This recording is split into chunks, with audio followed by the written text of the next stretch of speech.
তোমরা আমাকে একটু যদি বলো যে তোমরা হচ্ছে গিয়ে এখন এটা এটা কত কত নাম্বার সেমিস্টার? স্যার ফিফথ তো সেমিস্টার। আমাদের fifth semester. Six semester, okay fine. এর আগে পর্যন্ত যেহেতু এটা ফিফথ, ফিফথ, ওকে ওকে ওকে ওকে, ঠিক আছে। সো এর আগে পর্যন্ত তোমরা যা যা কোর্স টোর্স পড়ে আসছো, যে কোথাও কি পলিসি রিলেটেড বা পাবলিক পলিসি সংক্রান্ত কোনো কিছু কি ছিল? আমি এই কোর্সটা আগে একবার নিছিলাম, তখন আমার যতটুকু মনে পড়ে ছিল না। So I am just trying to understand weather things have changed, বা তোমাদের পলিসি সম্পর্কে কোনো ধরনের আইডিয়া বা কোনো ধরনের কিছু আছে কিনা। Sir so you can. সেভাবে করে তো স্যার ছিল না আসলে কোনো আলাদা কোনো কোর্স বা কোর্সের মধ্যে যদি কোনো মানে রিলেটেড টপিক থাকে about rules and laws and policy সেরকম ছিল, কিন্তু আলাদা করে পলিসি সম্পর্কে আসলে ওরকম আলোচনা হয়নি কোনো কোর্সে। সো রুলস এন্ড রেগুলেশন সম্পর্কে যে ইসের ধারণা বা ইসে ছিল, সেটা কি মোর পাবলিক সেক্টর রিলেটেড, না হচ্ছে গিয়ে ইন জেনারেল, মানে মানে public sector rules and regulations, public administration, এই টাইপের কোনো কিছু ছিল? না স্যার ওরকম না স্যার, বিজনেস রিলেটেড ও ধরনের ছিল। আচ্ছা, স্যার ঠিক আছে। Business law related. Business law related, so basically policy related জিনিসপত্র ছিল না। So okay, so did you guys wonder that তোমাদের কেন পাবলিক পলিসি পড়তে হবে? Did you guys wonder that? Sir কারণ অনেক পাবলিক পলিসি বিজনেস কে এফেক্ট করে, সো আমাদের এগুলো জানতে হবে যেন আমরা সেই অনুযায়ী আমাদের বিজনেসটাকে রান করতে পারি। কিরকম বলো তো? স্যার যেমন স্যার প্রত্যেক সরকারের নিজস্ব কিছু পলিসি থাকে বাণিজ্য রিলেটেড, তারপরে অন্যান্য শিল্প রিলেটেড নীতি যেগুলো বিজনেস, যেমন স্যার আহ, এই যেমন স্যার অনেক চামড়া শিল্প হঠাৎ করে স্যার সাভারে শিফট করা হইলো। So, হুম হুম। অনেক অনেক অনেক ট্যানারি মালিকদের তখনও মানে শিফট হওয়ার মতো প্রস্তুতিও ছিল না, তো তাদেরকে লোন দিতে হয়েছে, অনেক কিছু করতে হয়েছে এই কারণে। ওকে, গুড। তমাল, তুমি বোধহয় হাত তুলছো। If you want to say something, yes please sir. Go ahead. Yeah, go ahead. Sir public policy determine করে যে একটা দেশের জনগণ মানে পাবলিক অ্যাকচুয়ালি কি কোন ধরনের লাইফ লিড করবে। ফর সিম্পল ইকোনমিক্স পলিসি হচ্ছে হুম। ডিটারমাইন করবে যে লোকজন অ্যাকচুয়ালি কোন জিনিসটা বেশি কিনবে কোন জিনিসটা কম কিনবে। সো এখন এই জিনিসটা জানা আমাদের জন্য ইম্পর্টেন্ট কজ আমরা তো বিজনেস মডেল ওটাকে ফলো করেই বানাবো, তাই না? ওকে, আচ্ছা, ঠিক আছে, গুড। আর কেউ? Does anyone want to add anything? আচ্ছা, আমি আমি হচ্ছে ওকে, সরি, আর কার, ও আচ্ছা, তমাল তো বোধহয় আগেই হাত তুলছো। So not in you. আর কেউ তো নাই। আচ্ছা, ওকে। সো এসেনশিয়ালি আমি আগে একটু আমার পরিচয় দিয়ে নিই, then I will say what I will cover. আমি তোমাদের হচ্ছে গিয়ে উইক ওয়াইজ ডিস্ট্রিবিউশনটাও হচ্ছে গিয়ে আমি দিয়ে দিব, and then we will have some discussion about public policy, types of policy, এবং আরেকটা যেটা মোর ইম্পর্টেন্টলি দ্যাট হচ্ছে গিয়ে এই কোর্সটা আসলে হচ্ছে গিয়ে তোমাদের কাজে লাগবে কিনা বা কতখানি কাজে লাগবে, it's of course totally up to you. Essentially আমি যদি, আচ্ছা, আমি যদি আমার পরিচয় দিয়ে শুরু করি। আমার নাম হচ্ছে আসিফ সাহান। আমি, বোধহয় তোমরা জানো যে আমি ডেভেলপমেন্ট স্টাডিজে এসে পড়াচ্ছি এখন। আমার ব্যাকগ্রাউন্ড হচ্ছে পাবলিক অ্যাডমিনিস্ট্রেশনে। Initially I did my honours and masters এই পাবলিক অ্যাডমিনিস্ট্রেশন ডিপার্টমেন্ট থেকে। Then I join development studies, এবং তারপরে আমার ফিল্ডে একটু চেঞ্জ আসে। I went to USA for my masters and PhD. So আমার পিএইচডি ছিল হচ্ছে পলিটিক্যাল সায়েন্সে। So I did my PhD in political science. And essentially আমি যেই জিনিসটা নিয়ে কাজ করি সেটা হচ্ছে গিয়ে মোর ইনস্টিটিউশনস অফ অ্যাকাউন্টেবিলিটি, যে ইনস্টিটিউশনগুলো জবাবদিহিতা নিশ্চিত করে সেই জিনিসপত্রগুলো, অ্যান্ড মোর, আর হচ্ছে পলিসি নিয়ে আমি যে কাজকর্মগুলো করি সেটা হচ্ছে গিয়ে মোর পলিটিক্স অফ পলিসি প্রসেস। মানে it's not only about that policy কিভাবে তৈরি হয়। I'm not interested just in theoretical model. I'm more interested the politics, যে রোলটা প্লে করে একটা পলিসি ডিজাইনের ক্ষেত্রে। যেমন আমাদের একটা ধারণা আছে যে পলিসি হয়তো খুব সাইন্টিফিক্যালি ডিজাইন করা হয়। আমরা একটু পরে দেখাবো যে ক্লাসিক একটা আইডিয়া আছে যে কোনো একটা প্রবলেম হবে, কোনো একটা প্রবলেম হওয়ার পরে সেই প্রবলেমটাকে অ্যাড্রেস করার জন্য গভর্নমেন্ট কয়েকটা অল্টারনেটিভ সলিউশন নিয়ে চিন্তা ভাবনা করবে, সেই অল্টারনেটিভ সলিউশনগুলোর কস্ট বেনিফিট অ্যানালাইসিস করবে, and then cost benefit analysis করার পরে যেই জিনিসটা সবচেয়ে ইফেক্টিভ গভর্নমেন্ট হচ্ছে সেইটাকে বেছে নিবে এবং সেই অনুযায়ী হচ্ছে সেটার বাস্তবায়ন করবে। But to be very honest with you, in real life policy এইভাবে তৈরি হয় না। পলিসি তৈরি হওয়ার মধ্যে দেয়ার আর সেভারাল অ্যাক্টরস, যেখানে হয়তো মেবি তোমাদের business group will become a very important factor and actor, to be very honest with you, যে তারা পলিসিকে ইনফ্লুয়েন্স করার চেষ্টা করে, পলিসিকে তাদের সুবিধা অনুযায়ী কিভাবে একটা পলিসি ডিজাইন করা যায় সেই জায়গাটার উপরে হচ্ছে গিয়ে জোর দেয়, একটা একটা পলিসিকে ইনফ্লুয়েন্স করার চেষ্টা করে। এমনও অনেক সময় হয়, as I will show, that অনেক সময় মানে পলিসি বা প্রবলেম সলিউশন খুঁজে ফেরে না, সলিউশন আগে থেকেই থাকে, শুধুমাত্র হচ্ছে গিয়ে সেই সলিউশনটাকে প্রবলেমের সাথে অ্যাটাচ করে দেওয়া হয়। তার মানে আমরা যে একটা সাইকেল অনুযায়ী চিন্তা করি, আগে প্রবলেম থাকবে পরে সলিউশন থাকবে, ঘটনাটা অনেক সময় উল্টাটা ঘটে। ঘটনাটা হচ্ছে গিয়ে সলিউশন থাকে, সলিউশনটা কোনো একটা প্রবলেম খুঁজে ফেরে এবং সেইভাবে হচ্ছে গিয়ে জিনিসটা পাবলিক পলিসিতে চলে আসে। এবং আমার ইন্টারেস্ট হচ্ছে গিয়ে এই জায়গাটাতে, I am more interested in understanding the politics behind that, that যে এই যে বিভিন্ন ধরনের অ্যাক্টর আছে, এই অ্যাক্টররা কিভাবে একজন আরেকজনের সাথে ইন্টারাক্ট করে, তারা কিভাবে হচ্ছে গিয়ে পরস্পরকে ইনফ্লুয়েন্স করার চেষ্টা করে, তারা কিভাবে কি ধরনের টুলস ইউজ করে, কি ধরনের মেকানিজম ইউজ করে। এবং অফকোর্স একটা স্টেটের স্ট্রাকচার, যেটা একটা স্টেটের যে পলিটিক্যাল স্ট্রাকচারটা থাকে, সে পলিটিক্যাল স্ট্রাকচারটা অনেকাংশেই ডিটারমাইন করে যে এসেনশিয়ালি ওই জায়গাটার পলিসিটা কিরকম হবে। কখনো কখনো পলিসি তৈরি করা হয় খুব ক্লোজড একটা এনভায়রনমেন্টে, যেখানে এসেনশিয়ালি ব্যুরোক্রেট ছাড়া আর কারো কোনো ধরনের রোল থাকে না, ব্যুরোক্রেটে ডিটারমাইন করে দেশের সমস্যা কি। আবার কখনো কখনো কোনো কোনো রাষ্ট্রে পলিসি অনেক ওপেন ওয়েতে তৈরি হয়, একটা প্রবলেম নিয়ে ডিসকাশন হয়, স্টেক হোল্ডার কনসালটেশন হয়, স্টেক হোল্ডার মিটিং হয়, এবং স্টেক হোল্ডার মিটিং বা এই সমস্ত জায়গাগুলোতে প্রবলেমগুলো বা সলিউশনগুলো নিয়ে আলাপ আলোচনা হয় এবং সেটা নিয়েও হচ্ছে কাজকর্ম করা হয়। সো আমি আমার সোফার আমার ক্যারিয়ারে I was involved in number of evaluations and others. আমি ঢাকা ইউনিভার্সিটিতে ডেভেলপমেন্ট স্টাডিজে পড়ানোর পাশাপাশি আমি BRAC Institute of Governance and ডেভেলপমেন্টে ওদের যে গভর্নেন্স অ্যান্ড পলিটিক্স ক্লাস্টারটা আছে সেইটার একজন senior research fellow. So we do a lot of research on policy process, politics, institutions and others, এবং মোরলেস পলিটিক্সকে সেন্টার করে আমাদের রিসার্চগুলো হয়। ফর ইনস্ট্যান্স এই গত 17-18 মাসে we did a lot of research on যে রাপচারটা ঘটলো সেই রাপচারের উপরে, অন দি আপরাইজিং যে রিফর্ম প্রসেসটা হলো সেই প্রসেস নিয়ে। I don't know whether you have seen that we came up with number of reform proposals. I was involved with that এবং তারপরে হচ্ছে গিয়ে রিফর্ম প্রসেসের অ্যানালাইসিসে, and I was also involved with some of the policy design, কিছু policy ডিজাইনের ক্ষেত্রে। যেমন বাংলাদেশে একটা ন্যাশনাল পলিসি অন অ্যাডোলেসেন্ট তৈরি করা হয়েছিল লাস্ট গভর্নমেন্টের সময়ে, যে পলিসিটা এখনো ড্রাফট আছে, যে পলিসিটা এখনো পর্যন্ত বাস্তবায়ন হয় নাই। তোমরা যদি Ministry of Women and Children Affairs এর ওয়েবসাইটে যাও, you will see that that policy is still there, that strategy is still there. So I was the technical team যেটা ছিল ওই স্ট্র্যাটেজিটা তৈরি করার। I was the head of that national adolescent স্ট্র্যাটেজিটা তৈরি করার যে টিমটা ছিল, সেই টেকনিক্যাল টিমের হেড ছিলাম আমি। So I worked on that, and over the years I have worked on nutrition পলিসিটা কিভাবে বাংলাদেশে ডিজাইন করা হয়েছে। আই ওয়ার্কড অন একটু আগে যে রিঅ্যালোকেশনের কথা বলতেছিল একজন, so I was also involve in analysing এই রিঅ্যালোকেশনটা, ট্যানারি রিঅ্যালোকেশন, বেসিক্যালি ট্যানারি রিঅ্যালোকেশনটা কিভাবে হয়েছে, কি ধরনের রেজিস্ট্যান্স ছিল, সেই রেজিস্ট্যান্সগুলোকে কিভাবে ওভারকাম করা হয়েছে। So I was also part of those studies. I also work with FPMU, food planning monitoring unit, তাদের সাথে হচ্ছে গিয়ে আমি কাজ করছি বাংলাদেশের ফুড অ্যাকশন প্ল্যান যেটা আছে সেইটা ডেভেলপের জন্য। I had some role. আমি ওয়ার্ল্ড ফুড প্রোগ্রামের সাথে হচ্ছে গিয়ে কাজ করছি।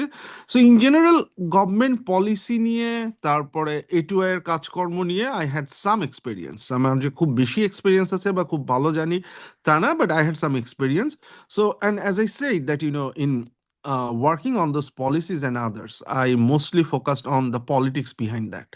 পলিসি যে একদম খুব সিম্পল ওয়েতে তৈরি করা হয় বা সিম্পল ওয়েতে হচ্ছে গিয়ে কাজগুলো হয়, that's not true, and I will show that. And at the same time পলিসির কোয়েশ্চেনটা অনেক সময় is a value question.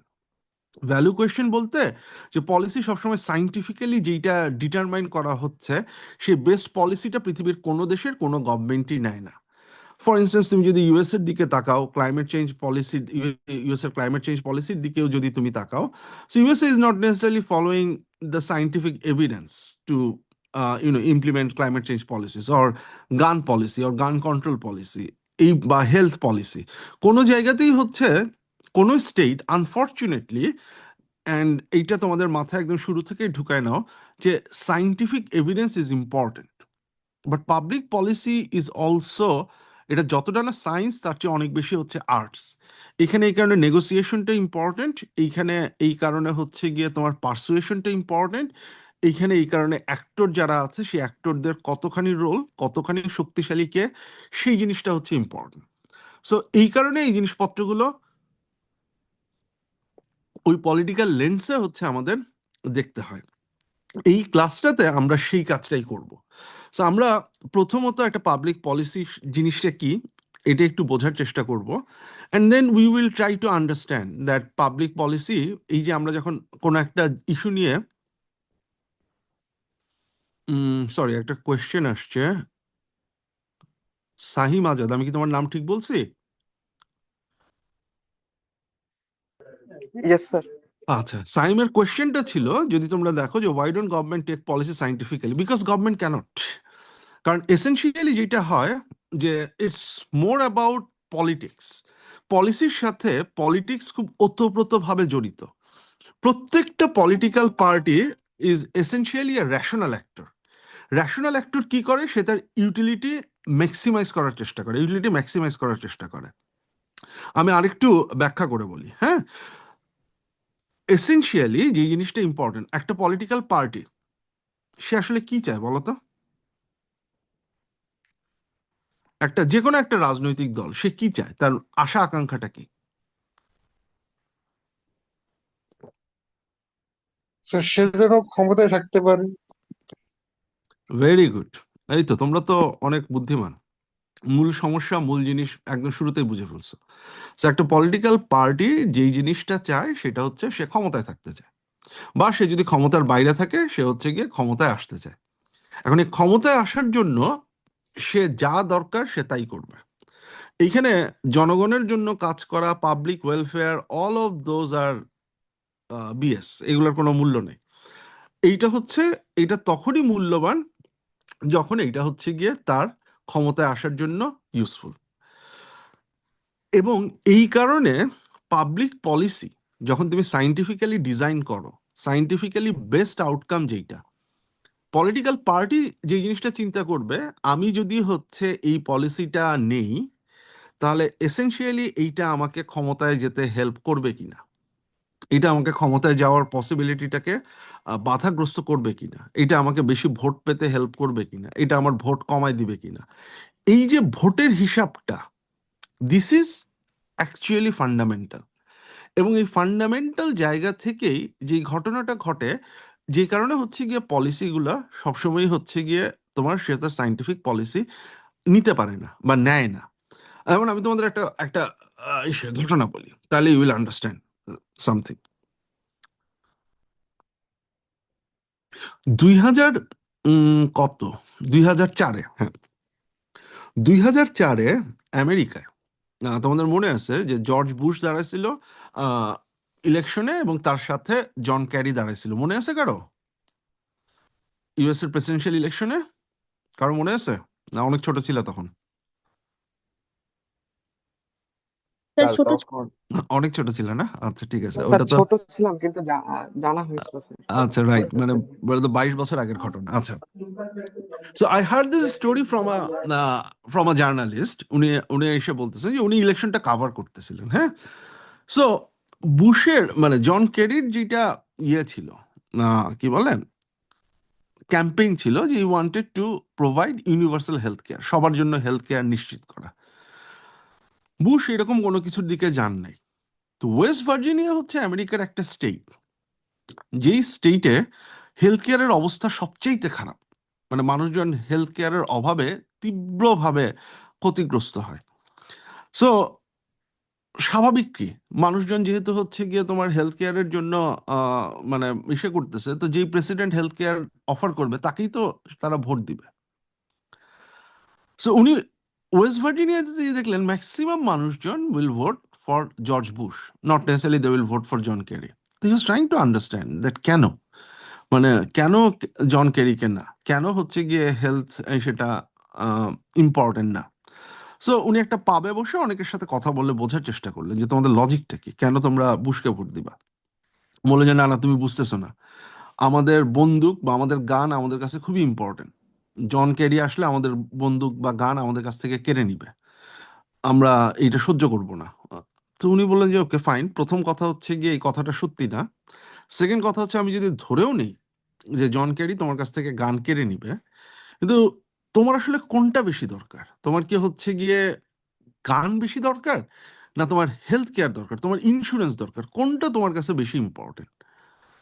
And then one of them replied, you don't understand, my gun is my health insurance. ঠিক আছে, এই যে value based understanding, যে আমার হেলথ কেয়ার দরকার, তার চাইতে বেশি ইম্পর্টেন্ট হচ্ছে কি আমি আমার গানটা আমার কাছে রাখতে পারবো কিনা। এই যে ভোটিং ক্যালকুলেশনে এই জিনিসটা যে scientifically this is something you need, এই জিনিসটা politics is not absolute science. সবসময় পলিটিক্স সাইন্টিফিক ওয়েতে কাজ করে না, এবং as a result of that political অ্যাক্টররা সবসময় সাইন্টিফিক মেজারে বা সাইন্টিফিক ওয়েতে যে ডিসিশনগুলো নেওয়া হয় সেইগুলো সে নেয় না। এবং এটা যে শুধু ইউএস এর ক্ষেত্রে সত্যি সেটা তা না, এটা বাংলাদেশের ক্ষেত্রেও সত্যি, এটা দুনিয়ার সব জায়গায় সত্যি। এবং দিস ইজ ওয়্যার আমাদের what we need to understand, যদি আমি public policy or as a business student what you need to understand, যে আমাদের পলিসি প্রসেসটা আসলে কিভাবে কাজ করে, এইখানে কি ধরনের রুলস আছে, কি ধরনের রেগুলেশনস আছে। অ্যাজ আ বিজনেস অর্গানাইজেশন, তুমি যখন ভবিষ্যতে কোনো অর্গানাইজেশনে কাজ করবা, আমি যদি গভর্নমেন্টের কোনো পলিসিকে চেঞ্জ করতে চাই, ইনফ্লুয়েন্স করতে চাই, আমার কি কি এভিনিউ আছে, কি কি রুলস আছে, কি কি রেগুলেশনস আছে, যেটার ভিত্তিতে হচ্ছে আমি পলিসিটাকে ইনফ্লুয়েন্স করতে পারি। তুমি তোমার ইনফরমেশন ইউজ করো, তুমি সায়েন্টিফিক এভিডেন্স ইউজ করো, there is nothing wrong in it, you should do that. কিন্তু সেই এভিডেন্স তোমার পক্ষে থাকাটা ইজ নট এনাফ যদি তুমি না জানো যে আমার পলিসি প্রসেসে আমি কিভাবে ঢুকতে পারি। So that is why you need to know that আমাদের গভর্নমেন্টের যে রুলস অফ বিজনেসটা আছে, you need to understand the rules of business, you need to understand the allocations of business, যে বিভিন্ন মিনিস্ট্রির মধ্যে কিভাবে মানে বিজনেসটা ভাগ করে দেওয়া হয়েছে। ইউ নিড টু আন্ডারস্ট্যান্ড আমাদের অ্যানুয়াল পারফরমেন্স এগ্রিমেন্ট যেটা আছে সেইটা। ইউ নিড টু আন্ডারস্ট্যান্ড আমাদের যে মিড টার্ম বাজেটারি ফ্রেমওয়ার্ক যেটা আছে সেইটা। You need to understand that এই যে পলিসিগুলো তৈরি করা হয় সেই সময় স্টেক হোল্ডারের কাছে যাওয়ার অপশনগুলো কি কি থাকে, স্টেক হোল্ডার কনসালটেশনটা কিভাবে হয়, কোন জায়গাটায় হচ্ছে গিয়ে তুমি ইনকর্পোরেট করতে পারো, তুমি কিভাবে লবি করতে পারো, তুমি কিভাবে অ্যাডভোকেসি করতে পারো। And more importantly, and despite all of that, you need to understand that government যখন পলিসি তৈরি করে সে আসলে কি ধরনের টুলস বা ইনস্ট্রুমেন্ট ব্যবহার করে, পলিসি টুলস গুলো কি কি, এবং কোন ধরনের টুলসকে তুমি হচ্ছে ইউজুয়ালি মোর ইনফ্লুয়েন্স করতে, মোর হচ্ছে গিয়ে সাহায্য করতে পারো, কোন ধরনের টুলসকে তুমি বেন্ড করতে পারো, কোন ধরনের রুলসকে তুমি চেঞ্জ করতে পারো। This is Y when you are talking about organizational leadership or organizational studies, be it private and public, be it private organization or public organizations, you need to understand that আমার জায়গাটা কোথায় within the broader business এনভায়রনমেন্টে বলি, economic এনভায়রনমেন্টে বলি, এবং আমি কিভাবে বা কোন পদ্ধতিতে এই জায়গাটায় আমি হচ্ছে গিয়ে ইনফ্লুয়েন্স করতে পারবো। আমার কথাটা কি বোঝা যাচ্ছে? Yes, sir. And it is very important to understand যে পলিসির অনেক রকম চেহারা থাকে। হ্যাঁ, পলিসির অনেক ধরনের টাইপোলজি থাকে, এবং এই টাইপোলজির মধ্যে ইউনিট টু মানে বুঝতে হবে যে এসেনশিয়ালি আমার অপরচুনিটিটা কোন জায়গাটাতে আছে। এক সেকেন্ড, আমি একটু, আচ্ছা, do you have any question so far about me, or হচ্ছে গিয়ে এনিথিং? কোনো ধরনের প্রশ্ন আছে তোমাদের? স্যার আমার একটা কোশ্চেন ছিল, এটা বলে ফেলেন। একটু একটু স্যার, সেটা হচ্ছে যে রিসেন্টলি গতকালকে বা তার আগের দিন একটা নিউজ দেখেছিলাম যে ইউএসএ তে যে সুপ্রিম কোর্ট আছে, সুপ্রিম কোর্ট হুম হচ্ছে আমেরিকার যে মানে ট্রাম্প অ্যাডমিনিস্ট্রেশন যে আমাদের উপরে যে 20% ট্যারিফ ইম্পোজ করেছিল, ওটা হচ্ছে সুপ্রিম কোর্ট পরে ওটা ক্যান্সেল করে দিয়েছিল। এটা বলেছিল যে ইউএসএ যে কনস্টিটিউশন আছে, যে হুম 1977 ওদের একটা অ্যাক্ট আছে, সেটা হচ্ছে International Emergency Economic Powers Act. সে হুম পাওয়ার্স অ্যাক্ট অনুযায়ী কোন দেশের প্রেসিডেন্ট চাইলে হচ্ছে এমার্জেন্সি সিচুয়েশনে ট্যারিফ ইম্পোজ করতে পারবে, কিন্তু যেহেতু এখন কোনো এমার্জেন্সি সিচুয়েশন নেই, এক্ষেত্রে ডোনাল্ড ট্রাম্পের ওই পাওয়ারটা আসলে একটা হচ্ছে লিগ্যাল অথরিটি নেই। পরে এই এই হুম বেসিসে হচ্ছে পরে ক্যান্সেল করে দেয়। পরে ট্রাম্প হচ্ছে বলছে যে না, আমি হচ্ছে দরকার হলে 10% নামায় আনবো। সে আবার রিইম্পোজ করে 10% করা হচ্ছে, যে হুম স্পেশালি যে বাংলাদেশের ক্ষেত্রে আর কি 10% ট্যারিফ।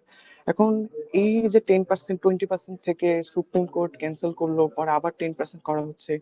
এখন এখানকার আসলে ইউএস এর সাথে বাংলাদেশের যে রিলেশনশিপটা, এখানে পলিসিগত দিক থেকে ইমপ্লিকেশনটা আসলে কি হবে, বা এক্সপোর্ট ইম্পোর্ট বা ওভারঅল যে পার্সপেক্টিভটা, ব্রড পার্সপেক্টিভ থেকে আচ্ছা একটু ওটা ছিল। আচ্ছা, তুমি যে কোয়েশ্চেনটা আমাকে করছো, এই কোয়েশ্চেনের পুরো আনসার দেওয়ার সক্ষমতা আমার নাই। সো আমি এটার ইমপ্লিকেশন কি সেটা আমি বলতে পারবো না। But what I can say and what I will say that you raised a very important question. সেটা হচ্ছে পাওয়ার, মানে প্রথম কথা, ইটস নট দ্যাট হচ্ছে যে বাংলাদেশের সাথে এই চুক্তি বা এই পুরো জিনিসপত্র যে পুরোপুরি বাতিল হয়ে যাচ্ছে, এইরকম কোনো জায়গায় আমরা এখনো পৌঁছাইনি। যেটা হচ্ছে আমেরিকান পাওয়ার স্ট্রাকচারটা যদি আমরা বুঝি, যেই জায়গাটায় হচ্ছে আমাদের মানে ইস্যুটা চলে আসতেছে, যে প্রেসিডেন্ট যখন এইরকম অরবিট্রারিলি ট্যারিফ ইম্পোজ করতেছে, সেই ট্যারিফ ইম্পোজ করার মতো ক্ষমতা প্রেসিডেন্টের আছে কিনা, বা উইদাউট কংগ্রেসের অ্যাপ্রুভাল ছাড়া প্রেসিডেন্ট এই কাজগুলো করতে পারে কিনা। This is a very important question in terms of policy process. Supreme court যে জিনিসটা বলছে, যে ট্রাম্প যেইভাবে অরবিট্রারিলি এই জিনিসটা করতেছে, বা সে যে একটা, ওই যে একটা যে কত 15% না 10% না 15%, আমি ভুলে গেলাম। স্যার 20% ছিল, পরে তারপর ওটাকে 19% করেছিল, না না না, যদি ওটা তো ওটা বলছে তো যে ওটা তো ওটা তো বাংলাদেশের কটনের ক্ষেত্রে। ক্ষেত্রে, no no no no no, কটনের ক্ষেত্রে না না না, এখানে দুইটা জিনিস মিক্স হয়ে যাচ্ছে। একটা তো হচ্ছে এই 20% তো হচ্ছে সে রেসিপ্রোকাল ট্যারিফ বা ওই জায়গাটায় করতেছে, এইটার সাথে অ্যাডিশনালি যে এইটা একটা আছে, হ্যাঁ, অ্যাডিশনাল যে একটা 15% একটা যেটা আছে, সেটা সে অরবিটারলি সবার উপরে করতেছে। ইস্যুটা বা লসুটটা হচ্ছে কিন্তু ওইটার ব্যাপারে। সে যখন অরবিট্রারিলি, তুমি যখন কান্ট্রি টু কান্ট্রি নেগোসিয়েশন করতেছে, দ্যাটস ওয়ান থিং। বাংলাদেশের এইটা কিন্তু, remember one thing, it's not কিন্তু 19%। এইটার সাথে অ্যাডিশনাল যে 15%-এর যে হিসাবটা আছে, সেটা কিন্তু এটার সাথে যুক্ত হচ্ছে। বাংলাদেশকে কিন্তু এসেনশিয়ালি 34% দিতে হবে প্রত্যেকটা দেশই, যে যে ডিলই করুক, তার সাথে যে অ্যাডিশনাল যে 15% সে অ্যাড করছে, এইটা তাকে দিতে হবে। সো লসুটটা হচ্ছে কিন্তু ওই অ্যাডিশনাল 15% নিয়ে, যে এইভাবে অরবিট্রারিলি ট্যারিফ ইসে করার ক্ষমতা তার আছে কিনা। আমি কি বুঝাতে পারছি? লসুট কিন্তু প্রত্যেকটা কান্ট্রি বাই কান্ট্রি এইভাবে হয়নি, বা সুপ্রিম কোর্ট যখন এই ডিসিশনটা দিচ্ছে, সে কিন্তু প্রত্যেকটা কান্ট্রি বাই কান্ট্রি এইভাবে দেয়নি। আমি তোমাদের সাথে নিউ ইয়র্ক টাইমসের একটা আর্টিকেল শেয়ার করতেছি, আমাকে ওটা ছবি তুলে তুলে করতে হবে, কারণ ইউরন লিঙ্ক দিলে হচ্ছে গিয়ে পারবা বলে মনে হয় না। তো আমি তোমাদেরকে ওই মানে আর্টিকেলটা ছবি তুলে তুলে তোমাদের ইয়েকে দিব, অ্যান্ড ইউল সি যে এই ইন্ডিভিজুয়াল কান্ট্রি টু কান্ট্রি নিয়ে হচ্ছে জুডিশিয়ারির কোনো মাথা ব্যথা নেই। অ্যাডিশনাল যে 15% আছে, সেইটা সে without concern of the Congress সেইটা করতে পারে কিনা, মূল আপত্তির জায়গাটা হচ্ছে গিয়ে ওইখানে। সো পয়েন্টটা হচ্ছে যে জুডিশিয়ারি যে জায়গায় হস্তক্ষেপ করছে সেটা হচ্ছে পলিসি প্রসেসে এক্সিকিউটিভের কতখানি ক্ষমতা থাকবে সেটার বাউন্ডারিটা সে বেঁধে দিছে। ট্রাম্পের যেটা ফল্ট যদি তুমি বলো, ট্রাম্প ট্রাই টু, এটাকে আমরা বলি এক্সিকিউটিভ ওভাররিচ। এক্সিকিউটিভ হচ্ছে এক্সট্রা পাওয়ার গ্র্যাব করতে চাচ্ছে, যে পাওয়ারটা তাকে কনস্টিটিউশন দেয় নাই। সো পলিসি প্রসেসের দিক থেকে যদি দেখো, পলিসি প্রসেসের ক্ষেত্রে ট্রাম্পের মিস্টেক হচ্ছে সে ওভাররিচ করার চেষ্টা করতেছে। এই কারণে সে এখন আবার অন্যভাবে এটাকে 15% থেকে নামায় 10%-এ করা যায় কিনা, কিভাবে করা যায়, সেই জিনিসপত্রগুলোকে সে করার চেষ্টা করতেছে। আচ্ছা, কি what about 40 crore was that a blunder by the interim government? It's not, it's country to country negotiation. I will not say that it's a blunder. It's kind of যেটা আমি বলতেছিলাম, দেখো, it's not always মোরাল বা ethical question না। Public পলিসিতে তুমি যখন কাজ করতেছো বা ইভেন পলিটিক্সে যখন কাজ করতেছো, it's not always moral or ethical question within the legal boundary. ট্রাম্পের সমস্যাটা যেটা হচ্ছে, অ্যাকর্ডিং টু জুডিশিয়ারি কিন্তু ট্রাম্প মোরাল কোড ভায়োলেট করতেছে, ইলিগাল কাজ করতেছে, এটা নিয়ে জুডিশিয়ারির কোনো মাথা ব্যথা নেই। জুডিশিয়ারির মাথা ব্যথা হচ্ছে গিয়ে যে লিগাল যে বাউন্ডারিটা আছে সেটার মধ্যে সে করতে পারতেছে কিনা। And তুমি যে 45K ক্রোড জেট ডিলের কথা বললা, বাংলাদেশের পার্সপেক্টিভে, বাংলাদেশের পলিসির দিক থেকে মোর ইম্পর্টেন্ট কোয়েশ্চেন হচ্ছে, it's not a question of moral or ethical question, it's a question of legally government এটা করতে পারে কিনা, ইন্টারিম গভর্নমেন্ট লিগালি এটা হচ্ছে গিয়ে করতে পারে কিনা। If legal process allows it to do that, তাহলে হচ্ছে গিয়ে we have to just simply acknowledge that okay fine, this has happen. আমি কি বুঝাতে পারছি? সো পলিসির জায়গায় এই দুইটা কোয়েশ্চেন, শুধু পলিসি না, when you are studying something, politics and others, legal and হচ্ছে গিয়ে মোরাল, এই দুইটা কোয়েশ্চেনকে আলাদা রেখে হচ্ছে গিয়ে তোমার বিচার করতে হবে। বাট ট্রাম্পের ওই জায়গাটা আমি সোজা একটা কথা আসে, সেটা হচ্ছে this is why we need to understand the process. This is Y শুধু ট্রাম্প না, এর আগেও যেমন ওবামার সময় হেলথ কেয়ার যে লটা ওবামা করছিল, দ্যাট ওয়াজ অলসো ফেসড ইসে কি বলে, সুপ্রিম কোর্টে একটা চ্যালেঞ্জ, ওবামা এই কাজটা করতে পারে কিনা। হেলথ কেয়ারের জন্য হচ্ছে গিয়ে সে যে লটা তৈরি করছিল, সেই লটা হচ্ছে কনস্টিটিউশনের কোনো প্রিন্সিপাল ভায়োলেট করছিল কিনা। এই যে ক্ষমতাটা আছে হচ্ছে জুডিশিয়ারির পলিসিকে চেঞ্জ করার, that is important, that is something that we need to understand about the policy process of the country. যেমন আমি আরেকটা উদাহরণ দিই, যে বাংলাদেশের পার্সপেক্টিভে তোমরা এই যে এই জুলাই চার্টার, রেফারেন্ডাম, এগুলো নিয়ে অনেক ডিসকাশন হচ্ছে না, and you hear an argument, তোমরা একটা আর্গুমেন্ট শুনতেছো না। আচ্ছা সরি, একজন হাত তুলছো, হাসান আহমেদ হিমেল। হ্যাঁ হিমেল, বলো। আচ্ছা স্যার, যদি আমরা লিগাল দিক দিয়ে দেখতে চাই যে এই ডিলটা করলে এটা কি পাওয়ারের মধ্যে ছিল? আর আরেকটা কথা, এই যে চিটাগাং বন্দর যে দিয়ে যাচ্ছে আমেরিকান না কাদের জন্য, দেখার জন্য যে মেইনটেনেন্স ওরা করবে, যে আমাদের দেশে নাকি ঠিকঠাক করতে পারে না, ওরা নাকি বেটার মেইনটেনেন্স করবে। তো এই পাওয়ারটা আছে কিনা ইন্টারিম গভর্নমেন্ট যে কাজটা করলো? কারণ আমরা শুনেছিলাম এই হুম। সুপ্রিম কোর্টে নাকি এক আইনজীবী বলেছিল যে হলো সে এর নামে মামলা করতে পারবে, যে এটা আসলে ইন্টারিম গভর্নমেন্টের পাওয়ারে নাই যে এই ডিলটা করে যাওয়া বা এই পোর্টটা অন্যদের দিয়ে দেওয়া, এটা নাকি পাওয়ারে নাই। তো সেক্ষেত্রে আসলে কনসিকুয়েন্সটা কি হবে? That power has to be decided by the court. এই কোয়েশ্চেনগুলো একটু মাথায় রাখো। এই কোয়েশ্চেনগুলোর আনসার আমি এখনই দিতে চাচ্ছি না, বিকজ আরেকটু সামনে আগায় you will see the complications and you will see that এই জিনিসপত্রগুলোকে কিভাবে ডিফাইন করা হয়। হ্যাঁ, আমি এটার আনসারটা আমি তোমাকে এখনই দিচ্ছি না, কিপ ইট ইন মাইন্ড। এবং খুব সম্ভবত আগামী 1-2 ক্লাসেও এটার আনসার পাবা না, আরেকটু ওয়েট করো, and remind me in after 2 or 3 classes, let's see that আমরা এটার সাথে যেতে পারি কিনা। But okay sir. আমি জাস্ট এই জায়গায় তোমার কথা এবং আগের কথার প্রেক্ষিতে এই জিনিসটা বোঝা, যে আমার যে কনস্টিটিউশনাল ফ্রেমওয়ার্ক আছে, আমার যে গভর্নমেন্টের যে পলিসি ফ্রেমওয়ার্ক আছে, সেই পলিসি ফ্রেমওয়ার্কে গভর্নমেন্টের কোন ব্রাঞ্চের, কোন অ্যাক্টরের কি রোলটা হচ্ছে গিয়ে প্লে করার আছে। আমি যে উদাহরণটা একটু আগে দিচ্ছিলাম, যে ফর ইনস্টেন্স এই যে আমরা এখন রেফারেন্ডামের ইস্যুটা নিয়ে we are facing a lot of problems, right? Referendum বাস্তবায়ন হবে কি হবে না, we are facing a lot of questions, এবং you are observing that, right? জি Yes, স্যার। sir. হ্যাঁ, এখন এইখানে তোমরা দেখতেছো যে অনেক বিজ্ঞ লয়ার, কনস্টিটিউশনাল বিশেষজ্ঞ একটা কথা বলতেছেন, যে Bangladesh is a country of parliamentary sovereignty. Parliament হচ্ছে সোভারিন, কাজে পার্লামেন্টের ক্ষমতা আছে হচ্ছে গিয়ে সব ডিসিশন নেওয়ার, পার্লামেন্ট যেটা নিবে সেইটাই। এই কথাটা শুনছো না, এই লজিকটা শুনছো না, পার্লামেন্ট সোভারেনিটির কান্ট্রি? জি sir. What do you think about that? Is Bangladesh is a country of parliamentary sovereignty? Sir যে মানে পার্লামেন্ট থেকে সব ধরনের ডিসিশন নেওয়া হবে, যে এক্সিকিউটিভ যে বা অথরিটি বা লিগ্যাল রেফারেন্ডামের ক্ষেত্রে। হুম এখন এটা পাস হবে কি হবে না এটা ডিসাইড করবে পার্লামেন্ট। রাইট, এখন মানে যেহেতু ওইটাই যেটা এমপি, বলা হচ্ছে যে পার্লামেন্টকে বেঁধে দেওয়া যাবে না, বা বাংলাদেশ মানে পার্লামেন্ট যে ডিসিশন নেবে সেটাই ফাইনাল, এর উপরে আর কিছু হইতে পারে না, right? Right sir. Sir so এই জিনিসটাতে কি একটু কনফিউশন লাগে কিনা যে হচ্ছে গিয়ে বলো। Parliament is for public mandate, তাই না? মানে পার্লামেন্টকে আমরা কিভাবে দেখি যে হচ্ছে গিয়ে পার্লামেন্ট আমাদের পাবলিক ম্যান্ডেটকে রিপ্রেজেন্ট করতেছে, তাই না? হ্যালো। রাইট রাইট, সরি আমি হ্যাঁ একটু মিউট হয়ে গেছিলাম, আচ্ছা। ইয়েস হ্যাঁ। হ্যাঁ, তো কথা হচ্ছে গিয়ে যখন একটা রেফারেন্ডাম, মানে জুলাই সনদের কথা বলছি, যে জুলাই সনদ যখন গণভোট দিয়ে হচ্ছে গিয়ে পাশ হয়ে আসছে, গণভোটে জিতে আসছে, তাহলে মানে সংসদের চেয়েও বেশি পাবলিক ম্যান্ডেট কি আসলে জুলাই সনদ হোল্ড করতেছে কিনা? মানে ওইটা তো গণভোট দিয়ে আসছে, গণভোট তো আরো স্ট্রংলি পাবলিক ম্যান্ডেটকে রিপ্রেজেন্ট করে সংসদের চেয়েও বেশি, সম্ভবত আমি ওইটাই বলতেছি। ওকে, ওই কোয়েশ্চেনটার আনসারটাই তো হচ্ছে এই জায়গাটাতে, যে আগে মূল কোয়েশ্চেনটা, is Bangladesh A country of parliamentary sovereignty, Bangladesh কি পার্লামেন্টারি সোভারেন্টি কিনা। কেন এই কথাটা ইম্পর্টেন্ট, যে যদি এমন হয় যে বাংলাদেশের ক্ষেত্রে পার্লামেন্ট যে ডিসিশনটা নিবে সেটাই ফাইনাল, এর উপরে আর কোনো ডিসিশন হইতে পারে না, তাহলে এই যে লজিকটা আমরা শুনতেছি that is absolutely right, that হচ্ছে গিয়ে এইটার আসলে আর কোনো কথাবার্তা শোনার কিছু নাই। At the end of the day parliament will decide, এবং পার্লামেন্টের যে ডিসিশন সেটার উপরে আর কোনো কথাবার্তা নেই।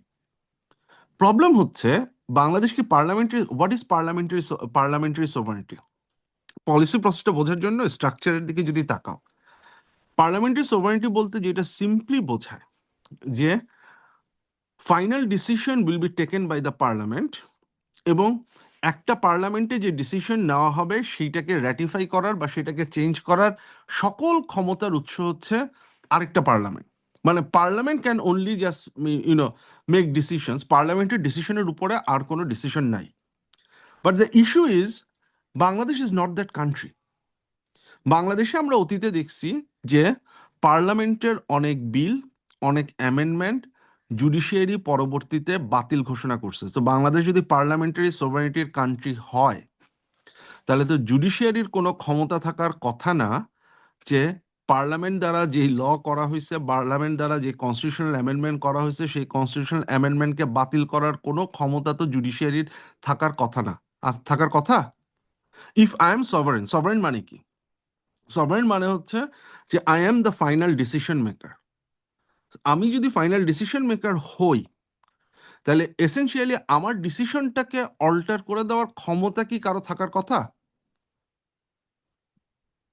এবং যদি আমার ডিসিশনকে অল্টার করে দেওয়ার মতো ক্ষমতা কারো থাকে, তাহলে আমি কি আসলে সোভারেন?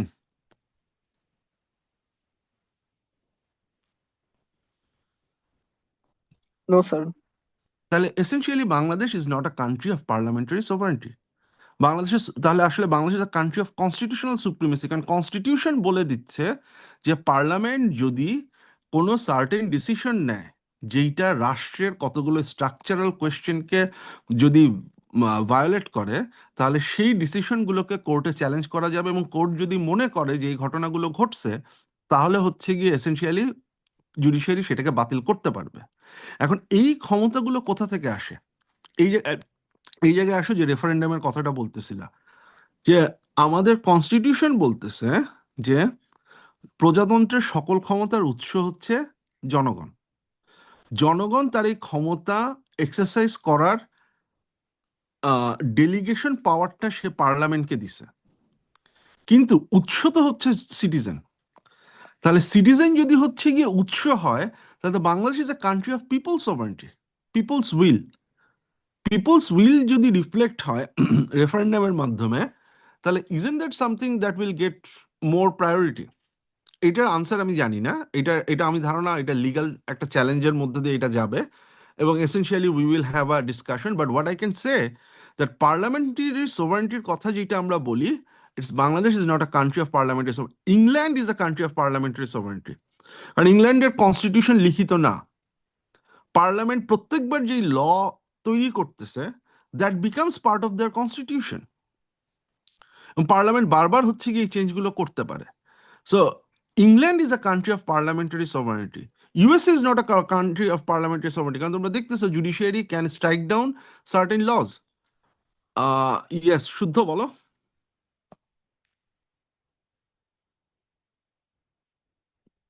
শুদ্ধ খুব সম্ভবত হাত তুলছিলা, সো হ্যালো স্যার, মানে হ্যাঁ, আমরা যেই প্রশ্নটা করতেছি এই প্রশ্নটার আনসারটা আসলে কে দিবে? Supreme court? ফাইনালি মানে যদি এটা হচ্ছে গিয়ে মানে এখানে কয়েকটা মজার ব্যাপার আছে, আমি তোমাদের, সো আমরা পলিসি নিয়ে কথা বলতে বলতে অন্যদিকে চলে যাচ্ছি, বাট ঠিক আছে, since you have asked me, so I am trying to answer that question. Yes, essentially the question, the answer finally হচ্ছে গিয়ে যদি আমরা ওই পর্যন্ত যাই, তাহলে হচ্ছে গিয়ে supreme court will finally decide কি হবে যদি আমরা ওই পর্যন্ত যাই। বাট এইখানে একটা মজার ব্যাপার আছে। মজার ব্যাপারটা হচ্ছে সামটাইমস, আমি তোমাদের উদাহরণটা দিচ্ছি একটু পরে, সামটাইমস পলিটিক্যাল পার্টিগুলা বা পলিটিক্যাল অ্যাক্টররা যদি এমন কোনো একটা এগ্রিমেন্টে পৌঁছায় যেইটা রাষ্ট্রের প্রয়োজনে গুরুত্বপূর্ণ এবং যেটাতে পলিটিক্যাল পার্টিগুলোর ফুল এগ্রিমেন্ট আছে, সকল পলিটিক্যাল পার্টির ফুল এগ্রিমেন্ট আছে, সেইটা অনেক সময় যদি কনস্টিটিউশনকে ভায়োলেটও করে, তারপরেও সেটা স্টিক করে বা টিকে থাকে। একটা ক্লাসিক উদাহরণ হচ্ছে আমাদের 1997 সালের পার্বত্য শান্তি চুক্তি। পার্বত্য শান্তি চুক্তির মাধ্যমে তুমি যখন হচ্ছে রিজিওনাল কাউন্সিলগুলো তৈরি করছো, রিজিওনাল কাউন্সিলগুলোকে হচ্ছে বেশি ক্ষমতা দিছো। ওই যে আমাদের পার্বত্য চট্টগ্রামে যেই আঞ্চলিক পরিষদ যেটা আছে, আঞ্চলিক পরিষদের যিনি প্রধান তিনি তো হচ্ছে কি একটা মিনিস্টেরিয়াল মর্যাদা পান, তাকে যখন তুমি আলাদা ক্ষমতা দিচ্ছ, সেইটা কিন্তু বাংলাদেশের যে স্ট্রাকচার, যে বাংলাদেশ হচ্ছে এককেন্দ্রিক একটা রাষ্ট্র, স্থানীয় সরকার বাংলাদেশের 61টা জেলায় একরকম, বাকি 3টা জেলায়, পার্বত্য চট্টগ্রামের 3টা জেলায় আরেক রকম। এইটা কিন্তু কনস্টিটিউশনের ভায়োলেশন।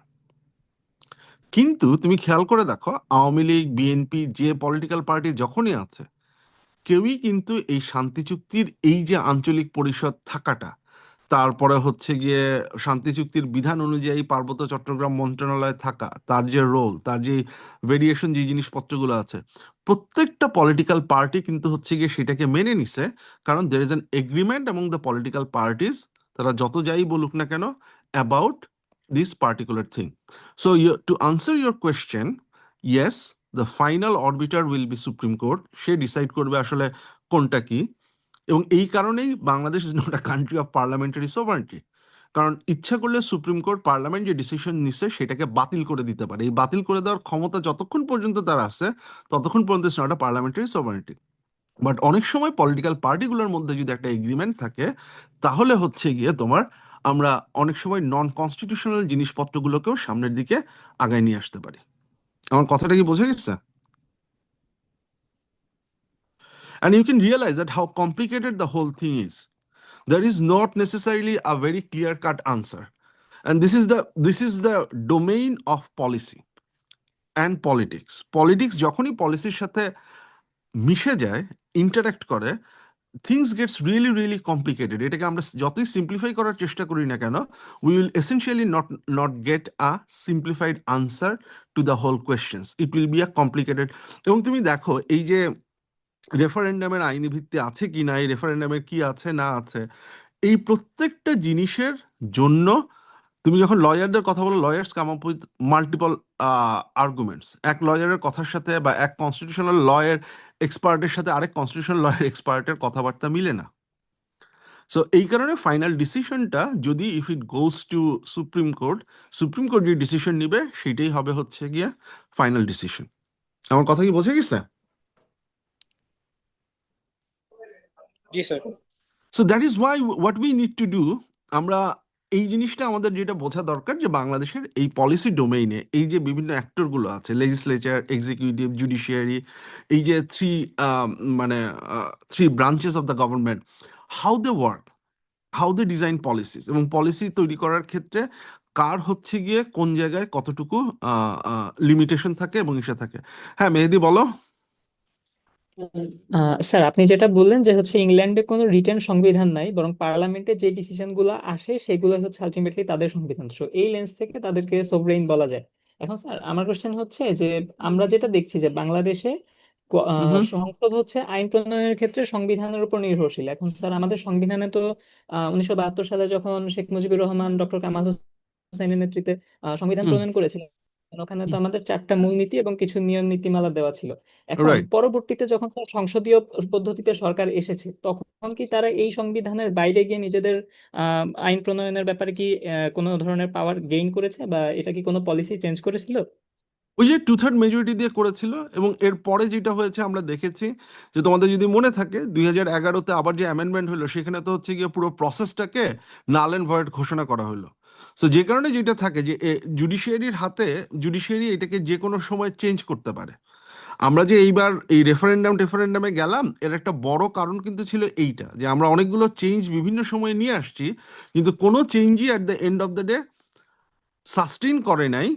কারণ হচ্ছে যে এখানে পার্লামেন্টের ডিসিশনটাকেও হচ্ছে কি তোমার চেঞ্জ করা যায়। So at one end yes that পার্লামেন্টের এই ক্ষমতা আছে, আবার পার্লামেন্ট হচ্ছে কি ওই প্রসেসটা দেখে কোন প্রসেসে এই ডিসিশনটা নেওয়া হয়েছে। সরি পার্লামেন্ট না, জুডিশিয়ারি সেই প্রসেসটা দেখে, এবং সেই অনুযায়ী সে অনেক কিছুকে অবৈধ ঘোষণা করতে পারে, যেই কারণে হচ্ছে গিয়ে আমাদের এই চেঞ্জগুলো হয়। সো তোমার কোয়েশ্চেন আনসার হচ্ছে 72 ওইটাকে আমরা যখন পরবর্তীতে চেঞ্জ করছি, খেয়াল করে দেখো আমরা পার্লামেন্টের মাধ্যমে চেঞ্জ করছি। পার্লামেন্টের এই 2/3 মেজরিটির মাধ্যমে এটা করার ক্ষমতা আছে, আবার জুডিশিয়ারির ক্ষমতা আছে এই জিনিসটাকে বাতিল ঘোষণা করার। সো আমাদের পুরো সিস্টেমটা দাঁড়ায় আছে এইরকম একটা চেকস অ্যান্ড ব্যালেন্সের উপরে। ওকে। স্যার তাহলে স্যার কি পার্লামেন্ট নিজের জন্য একটা সংবিধান বা আইন প্রণয়ন করে নিল? পার্লামেন্ট নিজের জন্য না, পার্লামেন্টে যেটা বললাম যে পার্লামেন্টকে তো আমরা অ্যামেন্ডমেন্ট করার ক্ষমতা দিছি, আবার একই সাথে এটা বলে দিছি যে পার্লামেন্ট যে অ্যামেন্ডমেন্ট করবে সেইটা যেন হচ্ছে গিয়ে তোমার এই যে কিছু সার্টেন প্রিন্সিপালকে ভায়োলেট না করে। ফর ইনস্টেন্স পার্লামেন্ট যদি, লেটস এখন পার্লামেন্ট কনস্টিটিউশন অ্যামেন্ডমেন্ট করে এমন কোনো একটা আইন করলো বা এমন কোনো কিছু পার্লামেন্ট পাশ করলো যেটা ধরো সমতার প্রিন্সিপালের সাথে যায় না, স্টেটের যে সাম্যের প্রিন্সিপাল বা ইকুয়ালিটির যে প্রিন্সিপাল সেটার সাথে যায় না, কারণ পার্লামেন্ট সেটা 2/3 মেজরিটি দিয়ে করলেও সুপ্রিম কোর্টের ক্ষমতা আছে সেটাকে বাতিল ঘোষণা করার, যেটা হচ্ছে গিয়ে সে অরিজিনালি যেই প্রিন্সিপালের উপরে স্টেট দাঁড়ায় আছে সেই প্রিন্সিপালটাকে যদি সে ভায়োলেট করে। So those are critical legal questions that we need to do. পার্লামেন্টের ওই যে যেটা বললাম যে চেঞ্জ করাটাই সবসময় ভায়োলেট করা না, কিন্তু ওই যে কিছু বেসিক প্রিন্সিপালের যে জায়গাটা স্টেট আগে থেকে ঠিক করে নেয় এর বাইরে আমি যাব না, সে যখন তার কনস্টিটিউশন অরিজিনালি তৈরি করে সেটার উপরে, যেই কারণে তোমরা এবার রেফারেন্ডামে দেখছো যে একটা কনস্টিটিউয়েন্ট অ্যাসেম্বলি তৈরি করার কথা বলা আছে না, যে একটা কনস্টিটিউয়েন্ট অ্যাসেম্বলি তৈরি করা, this is the reason.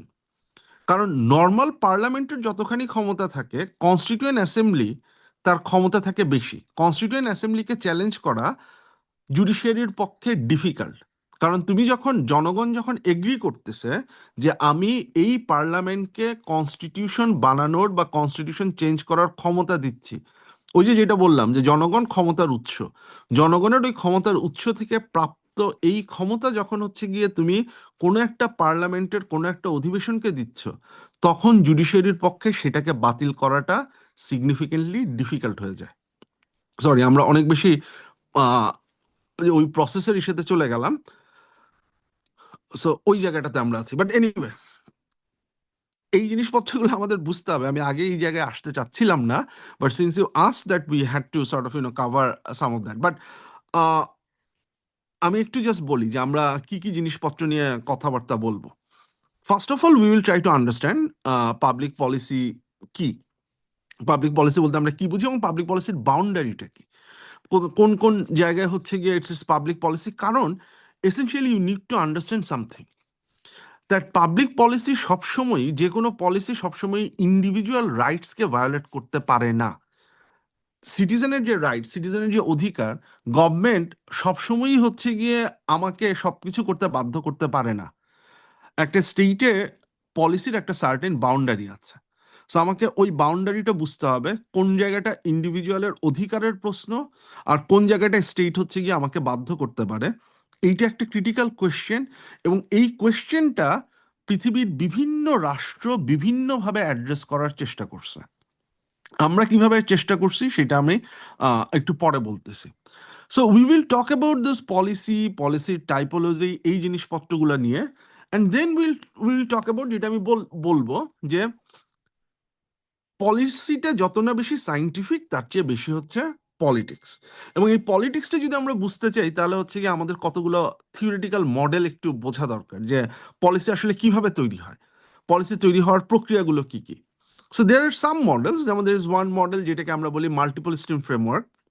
We will discuss that কিভাবে পলিসি, কিভাবে কোনো একটা ইস্যু, যেমন ধরো একটা government at one time say hundreds of problem নিয়ে সে ডিল করে, শত শত প্রবলেম নিয়ে সে ডিল করে, কিন্তু সকল প্রবলেম আমাদের নজরে আসে না, সকল প্রবলেম পলিসিতেও পরিবর্তিত হয় না। So will try to understand কেন গভর্নমেন্ট কিছু জিনিসপত্র নিয়ে ডিল করার চেষ্টা করে, কিছু প্রবলেমকে সে ডিল করার চেষ্টা করে, আর কিছু প্রবলেমকে সে ইগনোর করে। So will try to understand that. এটাকে আমরা যদি পলিসি সায়েন্সের ভাষায় বলি তাহলে আমরা বলবো যে দেয়ার আর সাম ইস্যু হাজার হাজার, কিন্তু কিছু কিছু ইস্যু গভর্নমেন্টের পলিসি এজেন্ডায় আসে, এজেন্ডা শব্দটা ইম্পর্টেন্ট, আর কিছু কিছু ইস্যু এজেন্ডাতে আসে না। সবসময় প্রবলেমগুলো ইস্যু লেভেলে থাকে, ইস্যু থেকে কিছু ইস্যু এজেন্ডায় আসে, কিছু ইস্যু এজেন্ডায় আসে না। কেন কিছু ইস্যু এজেন্ডায় আসে, কেন কিছু ইস্যু এজেন্ডায় আসে না, এই পুরো জিনিসটা হচ্ছে গিয়ে পলিটিক্যাল প্রসেসটা ডিটারমাইন করে। So we will look into multiple stream framework to understand that কেন কিছু ইস্যু এজেন্ডায় আসে, কেন কিছু ইস্যু এজেন্ডায় আসে না। Then we will try to understand there's another theoretical model which is called advocacy coalition framework. যে এই যে বিভিন্ন অ্যাক্টর, প্রত্যেকটা অ্যাক্টর যখন একটা পলিসি নিয়ে, ফর ইনস্টেন্স লেটস সে আমি হচ্ছে গিয়ে এনভায়রনমেন্টাল প্রোটেকশনের জন্য আমি মার্কেটকে রেগুলেট করতে চাই। এখন অফকোর্স আমি যখন মার্কেটকে রেগুলেট করতে যাব তখন বিজনেস সেক্টর, দেন হচ্ছে business organisations will not necessarily like the রেগুলেশনটাকে হচ্ছে গিয়ে তারা পছন্দ করবে না। On the other hand environmental groups যারা আছে they will of course like regulation, কারণ তারা চাবে হচ্ছে যে এসেনশিয়ালি রেগুলেশনের মাধ্যমে এনভায়রনমেন্টাল সেফটি, এনভায়রনমেন্টাল প্রোটেকশন, এই জিনিসপত্রগুলো যেন হচ্ছে গিয়ে নিশ্চিত করা হয়। So there are two different types of actors. এবং আমি একটু আগে যে কথাটা বললাম যে এই পুরো জিনিসটা সাইন্টিফিক্যালি ডিসাইডেড হয় না, যে সাইন্টিফিক্যালি হয়তো রেগুলেশন করলে আমরা বেটার রেজাল্ট পাবো, কিন্তু অ্যাজ আ পলিটিক্যাল গভর্নমেন্ট কখনো হচ্ছে গিয়ে সেই বেটার রেগুলেশনটার দিকে সে যেতে পারে না।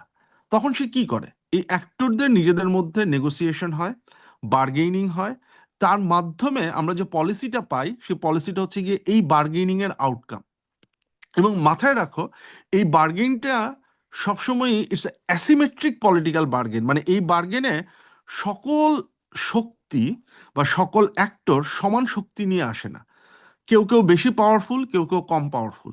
যে বেশি পাওয়ারফুল সে পলিসিটাকে তার দিকে নিয়ে আসার চেষ্টা করে, যে কম পাওয়ারফুল সে চেষ্টা করে সেটা ঠেকানোর।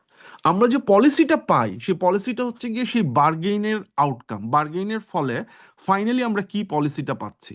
সো বাংলাদেশে যখন তুমি তাকায় দেখো যে ইন লট অফ কেসেস আমরা এনভায়রনমেন্টাল রেগুলেশন বা এনভায়রনমেন্টাল এটাকে বাদ দিয়ে we focus more on business growth বা বিজনেস ইস্যুর দিকে। এইটা এই অ্যাসিমেট্রিক পাওয়ার বার্গেইনের একটা ইন্ডিকেশন দেয়। So we will study another model advocacy coalition framework to understand that এই প্রসেসটা হচ্ছে গিয়ে কিভাবে কাজ করে। Then we will see that policy, অনেক সময় কিছু কিছু পলিসি দীর্ঘদিন টিকে থাকে, তারপর হঠাৎ করে একটা বড় ধরনের চেঞ্জ হয়। এই হঠাৎ করে বড় ধরনের চেঞ্জগুলোকে আমরা কিভাবে এক্সপ্লেইন করতে পারি। For that we will study আমরা যেটাকে বলি হচ্ছে punctuated equilibrium. And then there is another model which shows that policy, একটা জিনিস মাথায় রাখবা, পাবলিক পলিসি সবসময় উইনার্স অ্যান্ড লুজার্স তৈরি করে। মানে পাবলিক পলিসি যখন তৈরি হয়, পলিসি আসলে কি করার চেষ্টা করে, পলিসি হচ্ছে গিয়ে মানুষের বিহেভিয়ারটাকে রেগুলেট করার চেষ্টা করে। এই বিহেভিয়ার রেগুলেট করতে যে there are some actors they always win, there are some actors they lose. এই যে এই উইনার অ্যান্ড লুজার, এই উইনার অ্যান্ড লুজারটা হচ্ছে গিয়ে কিভাবে তৈরি হয়। যেমন if you look into Bangladesh, there are some certain groups they always lose, তারা কখনোই হচ্ছে গিয়ে কোনো ধরনের সুযোগ সুবিধা পায় না। কারা এরা বলতে পারবা? আমি যদি হচ্ছে গিয়ে বিভিন্ন পপুলেশন গ্রুপ বা হচ্ছে গিয়ে বিভিন্ন রিজিওনাল গ্রুপের আলোকে চিন্তা করি বা বিভিন্ন প্রেশার গ্রুপের আলোকে চিন্তা করি, there are some groups they always win and there are some groups they always lose. কারো ধারণা আছে যে কোন ধরনের গ্রুপ তারা সবসময়, যে কোনো পলিসি হোক না কেন, পলিসির যে আউটকামটা হয়, এই পলিসি আউটকামটা কিছু গ্রুপকে সবসময় হেল্প করে, কিছু গ্রুপকে সবসময়ই ক্ষতির মধ্যে ফেলায়। কোনো আইডিয়া আছে কারা হতে পারে যারা সবসময় উইনার আর কারা সবসময় লুজার? স্যার আমার যতটুকু আইডিয়া আছে সেটা হচ্ছে গভর্নমেন্ট যখন পলিসি পাস করে বা ম্যান্ডেটটা আনে তখন দেখা যায় যে যারা আমাদের গরিব বা নিম্ন শ্রেণী যারা আছে তাদের খুব খুব বেশি ইম্প্যাক্ট রাখতে পারে না, বরং যারা বিজনেস করে বা যারা পলিসি মেকার হুম। তাদের পক্ষে বা ফরেই পলিসিটা ইয়া করা হয় আর কি, ওকে অথরাইজ করা হয় আর কি। Okay, good, that's a good start. আর কেউ? স্যার এই যে নর্মালি স্পন্সর করে যারা এরকম এই যে বিভিন্ন ক্যাম্পেইনে তাদের জন্য পলিসিটা করা হয়, যেমন বিজনেস পার্সন যেমন ওই বললো আর কি, ওকে, বিজনেস পার্সনদের পক্ষ থেকে এর বা মাঝখানে একটা মজার প্রভাবশালী যারা। জিনিস দেখছো, আমি তোমাদের কথার সাথে এগ্রি করি, কিন্তু এর মাঝখানে একটা মজার জিনিস দেখছো যে এই যে তোমরা যে বলতেছো যে গরিব মানুষ বা হচ্ছে সাধারণ মানুষ বা যাদের কথা বলতেছো এরা কখনোই কিছু পায় না, but did you actually notice that sometimes some of the poor people get something? একটা গরিব মা, একটা গরিব হচ্ছে গিয়ে কৃষক, সে সবসময়ই পায়। আবার গরিবস্য গরিব কিছু থাকে যারা কোনোদিন কোনো কিছু পায় না, বরং সোসাইটি তাদেরকে কিছু না দিতে পারলে বরং খুব খুশি হয়। জি স্যার, এরকম দেখা যায়। স্যার মিডল ক্লাসের কথা বলছেন না? না, it's not only middle class. তুমি যদি দেখো যে বাংলাদেশের সোশ্যাল সেফটি নেট, এই যে ধরো এই গভর্নমেন্ট এসে ফ্যামিলি কার্ড ট্যামিলি কার্ড এগুলো করার চেষ্টা করবে, রাইট? এবং অতীতেও হচ্ছে গিয়ে না, it's not only about having political affiliation ছাড়াও ধরো আমরা যেটা দেখছি যে বাংলাদেশের সোশ্যাল সেফটি নেট যে প্রোগ্রামগুলো আছে, হ্যাঁ, আমরা এটা নিয়ে পড়বো। ধরো এই যে ভিজিডি দেই আমরা, ভালনারেবল গ্রুপ ডেভেলপমেন্ট, চাল দেই, ডাল দেই, অনেক কিছু হচ্ছে গিয়ে দেই। এই ম্যাক্সিমামই তোমরা দেখবা হচ্ছে গিয়ে রুরাল পোর, গ্রামের গরিবদের জন্য। শহরে বস্তিবাসী যে, এই বস্তিবাসীদের জন্য আসলে কিছু নাই। এই বস্তিবাসীদের আমরা কেউই পছন্দ করি না। শহরটারে নোংরা করে রাখছে, এরা হচ্ছে গিয়ে কোনো কাজের না, এরা হচ্ছে গিয়ে এখানে ড্রাগ খায়, এখানে এই করে। এবং আমাদের সোশ্যাল সেফটি নেট পলিসি বলো, গভর্নমেন্টের ম্যাক্সিমাম পলিসি বলো, এই কোনোটাই এদের, এরা হচ্ছে অলওয়েজ লুজার। এরা কখনোই হচ্ছে গিয়ে কোনো কিছু পায় না। আর একটা বড় কারণ হচ্ছে ওই যে পলিটিক্যাল অ্যাফিলিয়েশনের ইস্যু না, এর একটা বড় কারণ হচ্ছে যে এদের অনেকেই ঢাকার ভোটার না। এরা ভোট দিতে যাবে হচ্ছে গিয়ে তার গ্রামে, এর ভোটারও না, কিছুই না। তো এর নিয়ে আমি কেন মাথা ঘামাবো? সো পলিসিতে দেয়ার আর গ্রুপস লাইক দেম, এইরকম কিছু গ্রুপ থাকে, দে আর অলওয়েজ লুজার। তারা সবসময়ই হারবে। এবং এগেইন এটা যে শুধু বাংলাদেশের ক্ষেত্রে তা না, আবার there are always some groups who'll always the winner. Bureaucrat যেই সরকারি ক্ষমতায় আসুক না কেন, যারা আমলাতন্ত্রের সাথে জড়িত, দে আর অলওয়েজ উইনার। সেনাবাহিনীর সদস্যরা, they are always winner. So there are some groups who are always winner and there are some groups who always lose. এই ঘটনাটা কেন ঘটে? We will learn that from another policy model, যেটাকে আমরা বলি হচ্ছে সোশ্যাল কনস্ট্রাকশন। সোশ্যাল কনস্ট্রাকশন মডেলের মাধ্যমে এইটা আমরা বোঝার চেষ্টা করব। And then we will study pathways model. Pathways model যেটা দেখায় যে পলিটিক্স কিভাবে ইন্টারঅ্যাক্ট করে এবং কেন কিছু পলিসি টিকে থাকে, কেন কিছু পলিসি চেঞ্জ হয়, এই পুরো জিনিসটা একটা সিঙ্গেল মডেল দিয়ে বোঝানোর চেষ্টা করা হয়েছে, যেটাকে আমরা পাথওয়েজ মডেল বলবো। Then we will talk about policy tools. Policy tools কি ধরনের পলিসি টুলস হচ্ছে গিয়ে গভর্নমেন্ট ইউজ করে, কি ধরনের পলিসি গোল হচ্ছে গিয়ে গভর্নমেন্ট অ্যাচিভ করার চেষ্টা করে, পলিসি ডিজাইনটা কি, পলিসি টুলসগুলো কি। So we will try to understand, এবং আমরা এটাও বোঝার চেষ্টা করবো যে বাংলাদেশে কি ধরনের পলিসি টুলস আমরা আছে, কি ধরনের পলিসি ডিজাইন আমরা ইসে করি। And then we will try to understand বিভিন্ন অ্যাক্টর যারা আছে, বিজনেস ইন্টারেস্ট গ্রুপস, দেন হচ্ছে গিয়ে তোমার ফার্মার্স, দেন হচ্ছে গিয়ে ইভেন ইউনিভার্সিটি টিচার্স, এই যে এই বিভিন্ন গ্রুপ, এরা হচ্ছে গিয়ে কিভাবে পলিসিকে ইনফ্লুয়েন্স করার চেষ্টা করে। এইটা করতে গিয়ে we will learn about stakeholder consultation, এবং উই উইল অলসো সি যে কিছু কিছু টুলস যেগুলো তোমরা অলরেডি শিখে আসছো, দেন আই এম শিওর তোমরা SWOT অ্যানালাইসিস শিখে আসছো, রাইট? জি sir. We will see that SWOT analysis আমরা কিভাবে ইউজ করি পাবলিক পলিসি ডিজাইনের ক্ষেত্রে। আমি জানি না তোমরা ফোর্সফিল অ্যানালাইসিস শিখছো কিনা। Did you study force field analysis? No sir. আচ্ছা, so there are some management tool. কিছু ম্যানেজমেন্ট টুল আমরা পাবলিক পলিসিতে ইউজ করি।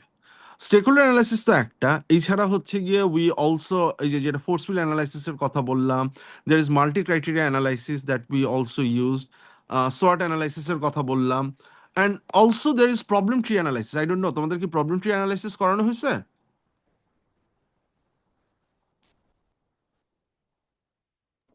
No sir sir. Problem, decision tree করছি বাট প্রবলেম ট্রি করে নাই। সরি কি করছো বললা? ডিসিশন ট্রি ডিসিশন ট্রিটা কি একটু বলো তো, মানে সংক্ষেপে। এখানে হচ্ছে অনেকগুলো মানে চয়েসেস থাকে, ওইখান থেকে কোন চয়েসটা সবচেয়ে বেশি অপটিমাল বা বেনিফিশিয়াল ওইটা পিক আচ্ছা করা। আচ্ছা আচ্ছা আচ্ছা আচ্ছা আচ্ছা, স্যার বুঝতে এটা পারছি। স্যার এটা মোর ম্যাথমেটিক্যাল আর কি, হ্যাঁ, বিজনেস। বুঝতে পারছি।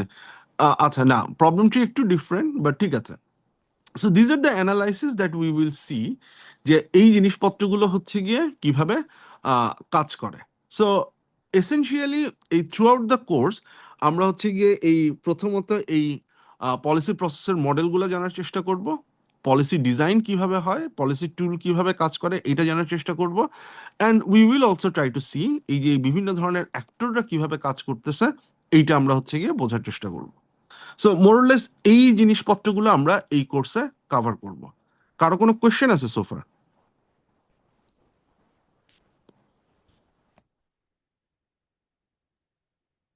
সোফার কারো কোনো কোয়েশ্চেন, কনসার্ন?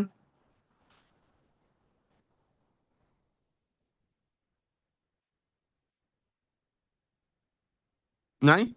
না স্যার, বোধহয় নেই। ওকে, ভেরি গুড। আচ্ছা, সো এই জিনিসপত্রগুলো আমি এইটা হচ্ছে আহ, আচ্ছা, তোমাদের সিআর দুইজনের নামটা বলো তো আরেকবার। সারাফ নাওয়ার স্যার। সারাফ, আচ্ছা সারাফ, আর আরেকজন হচ্ছে স্যার মোহাম্মদ আদনান রহমান রিফাত। আদনান। আচ্ছা, আমি এই দুইজনকে এই week wise ডিস্ট্রিবিউশনটা are reading materials গুলো আমি দিয়ে দিব, কোনটা ক্লাসের জন্য হচ্ছে গিয়ে কোন জিনিসটা আমরা এসে করব। হ্যাঁ, আমি হোয়াটসঅ্যাপেই এসে দিয়ে দিব। Or you can try to, আমি জানি না তোমরা যদি কোনো গুগল ক্লাসরুম তৈরি করতে চাও ইউ ক্যান ডু দ্যাট, আমি ওইখানেও আপলোড দিতে পারি। Which one will you prefer? Google classroom হলে স্যার I guess ক্লাসরুমটাই better বেটার হয়। হয়েছে। তাহলে কেউ কি একটু দায়িত্ব নিতে পারো, ক্লাসরুমটা তৈরি করে আমাকে ইনভাইট করো, তাহলে হচ্ছে গিয়ে I will start uploading things. হ্যাঁ, সারাফ বা আদনান, কেউ কি রেসপন্সিবিলিটি নিবা? জি স্যার, আপনি বলে নিতে পারি। সাধারণত টিচাররা ক্লাসরুম আমাদের ক্রিয়েট করে দেন। তুমি করে আমাকে এসে ইনভাইট পাঠাও, তাহলে হবে আর কি। হ্যাঁ, ওকে, ওকে স্যার। ওকে, ঠিক আছে। ওকে, অলরাইট। সো আমরা এখন তাহলে হচ্ছে কি একটু আমরা পলিসির ইস্যু নিয়ে কথা বলি। হ্যাঁ, so essentially policy it's a definite course or method of action. এটা হচ্ছে খুব ইজি একটা ডেফিনেশন, যে একাধিক অল্টারনেটিভ থাকবে, সেই অল্টারনেটিভের মধ্যে থেকে গভর্নমেন্ট হচ্ছে কি একটা কিছু চুজ করবে। বাট এখানে there are number of definition, এটা অ্যাকশনের মধ্যে। কিন্তু এই থমাস ডায়ের ডেফিনেশনটা দেখো, whatever government choose to do or not to do. Can you tell me what does that mean? That একটা প্রবলেম আছে, গভর্নমেন্ট হচ্ছে গিয়ে সেই প্রবলেমটাকে অ্যাড্রেস করার জন্য গভর্নমেন্ট কোনো একটা কিছু করতেছে, so that's government policy. But what does that mean that government যদি কোনো কিছু করার না করার ডিসিশন নেয়, দ্যাটস গভর্নমেন্টস পলিসি? এইটার মানেটা কি? স্যার আপনার অ্যাকশন হচ্ছে আপনার ইন্টেন্ট কে প্রকাশ করতেছে। এখন হুম, ইন্টেন্ট দিয়ে আমি বুঝতে পারবো যে এখানে স্টেক হোল্ডার কারা, কাদের কাছে হইতেছে বেনিফিটটা চাইতেছে, ওইখানে পুরো স্ট্রাকচারটা অনেক ক্লিয়ার হয়। সেটা সেটা ঠিক আছে, সেটা সেটা I get, but but can we say that government কোনো একটা কিছু করতেছে না, গভর্নমেন্ট কোনো কিছু করছে না? লেটস সে আমরা এখন ধরো ইনফর্মাল সেক্টরের চাঁদাবাজির কথা দেখতেছি প্রচুর। So government, if government decides not to do anything, can we say that that is government's policy? Sir ওইখানেও তো স্টেক মানে বেনিফিটস জড়িত আছে তাহলে। অফকোর্স বেনিফিট এসে থাকলো, কিন্তু ফাইনালি মানে ইফ আমরা যখন পলিসিকে বলি যে it's a purposive course of action, ঠিক আছে, মানে আমার একটা পারপাস আছে, সেই পারপাজের উপর বেস করে আমি হচ্ছে কি একটা কোর্স অফ অ্যাকশন নিতেছি, যে আমি পুলিশ দিয়ে ধরাই দিচ্ছি এই, আবার হচ্ছে কি আমি কোনো অ্যাকশন নিচ্ছি না, ওই স্টেক হোল্ডারের উপকার অনুপকার সবকিছুই আমি, অপকার সবকিছু চিন্তা করেই আমি কোনো অ্যাকশন নিচ্ছি না। ক্যান আই সে দ্যাট আমি যে অ্যাকশন নিচ্ছি না এটাই হচ্ছে আমার পলিসি? Yes sir. তার মানে এভরিওয়্যার রিসোর্স গভর্নমেন্ট হ্যাজ অ্যালোকেশনের ব্যাপারটা এখানে, cause resources are scarce. Absolutely, মানে সেটা যে কোনো কারণেই হোক, মানে the cause is not important, কিন্তু আমি পারপাসিভলি একটা ডিসিশন নিচ্ছি যে আমি আসলে এইখানে কোনো ধরনের কোনো কাজ করব না। তার মানে আমি কোনো একটা কাজ করতেছি কোনো একটা প্রবলেমকে সলভ করার জন্য, দ্যাট ইজ পলিসি। আমার একটা মানে অ্যান্ড আমি কোনো একটা প্রবলেমকে জাস্ট চোখ বন্ধ করে রাখতেছি, that is also policy. What is important is that আমি যেটা চোখ বন্ধ করে রাখতেছি বা আমি করার চেষ্টা করতেছি, এটার পেছনে আমার কোনো পারপাস আছে কিনা, is it is a purposive course of action. আমার যদি একটা পারপাস থাকে, আমার যদি একটা উদ্দেশ্য থাকে, আমি যদি এটা ইন্টেনশনালি করি, ইন্টেনশনালি কিছু করতেছি অথবা ইন্টেনশনালি কিছু করতেছি না, দুইটাই হচ্ছে গিয়া পলিসির ইন্ডিকেশন। আমার কোনো কিছু না করাটা হচ্ছে গিয়ে আমার পলিসি। সেটা যে কোনো কিছু হইতে পারে। আরবানে হচ্ছে গিয়ে আরবান স্লাম ডুয়েলারদেরকে আমি সোশ্যাল সেফটি নেটে জায়গা দিব না, that is my deliberate choice. তার পলিসির পেছনে একটা ডেলিবারেট চয়েস থাকবে, গভর্নমেন্টের অ্যাক্টিভিটিস থাকবে, একটা পারপাস থাকবে, কিন্তু সেই পারপাসটা অ্যাকশনেও রেজাল্ট নিতে পারে অথবা ইনঅ্যাকশনেও হচ্ছে গিয়ে রেজাল্ট হচ্ছে গিয়ে নিতে পারে। So public policy is essentially এটা গভর্নমেন্টের বেসিক ফাংশন, আবার হচ্ছে গিয়ে নন ফাংশন। গভর্নমেন্ট কিছু না করার ডিসিশন নিচ্ছে, that is also public policy. It's a series of activities, government একাধিক সিরিজ অফ অ্যাক্টিভিটিস বলতে আমি কি বুঝি, এসেনশিয়ালি আমার একটা পলিসি আছে। তুমি দেখবা যে পলিসিগুলা খুব ভেইগ হয়। হ্যাঁ, যেমন তোমরা জানো যে আমাদের একটা কি বলে চাইল্ড ম্যারেজ রেস্ট্রিক্ট অ্যাক্ট আছে, চাইল্ড ম্যারেজ রেস্ট্রিক্ট অ্যাক্ট আছে, জানো তো, রাইট? জি স্যার। হ্যাঁ, স্যার এখন চাইল্ড ম্যারেজ রেস্ট্রিক্ট অ্যাক্টটা যদি দেখো, সেখানে একটা কথা বলা আছে যে আন্ডার সাম স্পেশাল সার্কামস্টেন্সেস, মানে নর্মালি হচ্ছে 18 বছরের নিচে বিয়ে দেওয়া যাবে না, ঠিক আছে? আবার বলা হচ্ছে যে আন্ডার সাম স্পেশাল সার্কামস্ট্যান্সেস এই বিয়ের মেয়াদটা 18 থেকে কমায় 16-তে নিয়ে আসা যাইতে পারে, ঠিক আছে? এখন এই স্পেশাল, সালিসি আদালতের পারমিশন নিয়ে, হ্যাঁ সালিসি আদালতের পারমিশন নিয়ে আসতেছি, পলিসিতে কিন্তু সেই জিনিসটা নাই। পলিসিতে হচ্ছে গিয়ে সিম্পল আন্ডার সাম স্পেশাল সার্কামস্ট্যান্সেস, পলিসি এসেনশিয়ালি হচ্ছে গিয়ে ভেগ থাকে। তারপরে যেটা হয় চাইল্ড ম্যারেজ রেস্ট্রিক্টস রুলস আছে, রুলস, এই পলিসিগুলো থেকে আমার হচ্ছে গিয়ে আমি কিছু রুলস তৈরি করি। রুলসগুলোতে এসে আমি তখন স্পেশাল সার্কামস্টেন্সেস বলতে আমি কি বোঝাই সেটার একটা ডেফিনেশন থাকে। আমি হচ্ছে গিয়ে তারপরে যে তুমি যে কথা বললা যে যদি স্পেশাল সার্কামস্টেন্স ঘটে, এটা কে সার্টিফাই করবে স্পেশাল সার্কামস্টেন্স, আমি হচ্ছে গিয়ে এটাকে কিভাবে বাস্তবায়ন করব, কে কে এটার সাথে হচ্ছে গিয়ে জড়িত থাকবে, এই প্রত্যেকটা কিন্তু এক্স্যাক্টলি পলিসিতে থাকে না, এটা থাকে হচ্ছে রুলসে। আমার কথাটা বুঝতে পারছো? তুমি যদি ইন্ডাস্ট্রিয়াল পলিসি দেখো বাংলাদেশের, তুমি জাস্ট হচ্ছে মিনিস্ট্রি অফ ইন্ডাস্ট্রি অ্যান্ড কমার্সের ওয়েবসাইটে যাও, ইন্ডাস্ট্রিয়াল পলিসি যদি দেখো, পলিসি ইজ আ স্টেটমেন্ট, আমি এই কাজ করব, আমি এই জিনিস বাস্তবায়ন করব, কিন্তু স্পেসিফিক্যালি এই কাজটা আমি কিভাবে করব তার ডিটেলস সবসময় হচ্ছে গিয়ে পলিসিতে থাকে না। সেটা থাকে কোথায়? সেটা থাকে হচ্ছে গিয়ে তোমার রুলসে। সেই রুলসের উপর বেস করে আবার গভর্নমেন্ট স্ট্র্যাটেজি ঠিক করে যে আগামী 5 বছর এইটা বাস্তবায়নের জন্য আমি এইভাবে কাজ করব, আগামী 10 বছর আমি এইভাবে কাজ করব, আগামী 30 বছর আমার প্ল্যান হচ্ছে এই জিনিসটা।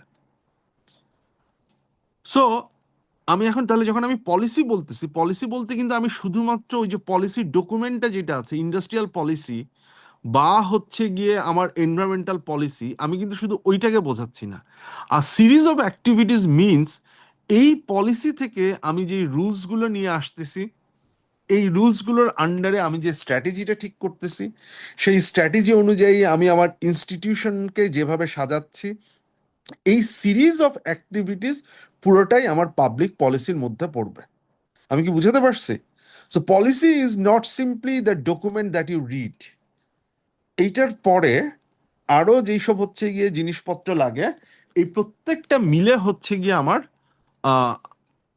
Public policy. যেমন আরেকটা যেটা কোয়েশ্চেন বারবারই আসে, সেটা হচ্ছে what is the difference between law and policy? Law and পলিসির মধ্যে পার্থক্যটা কি?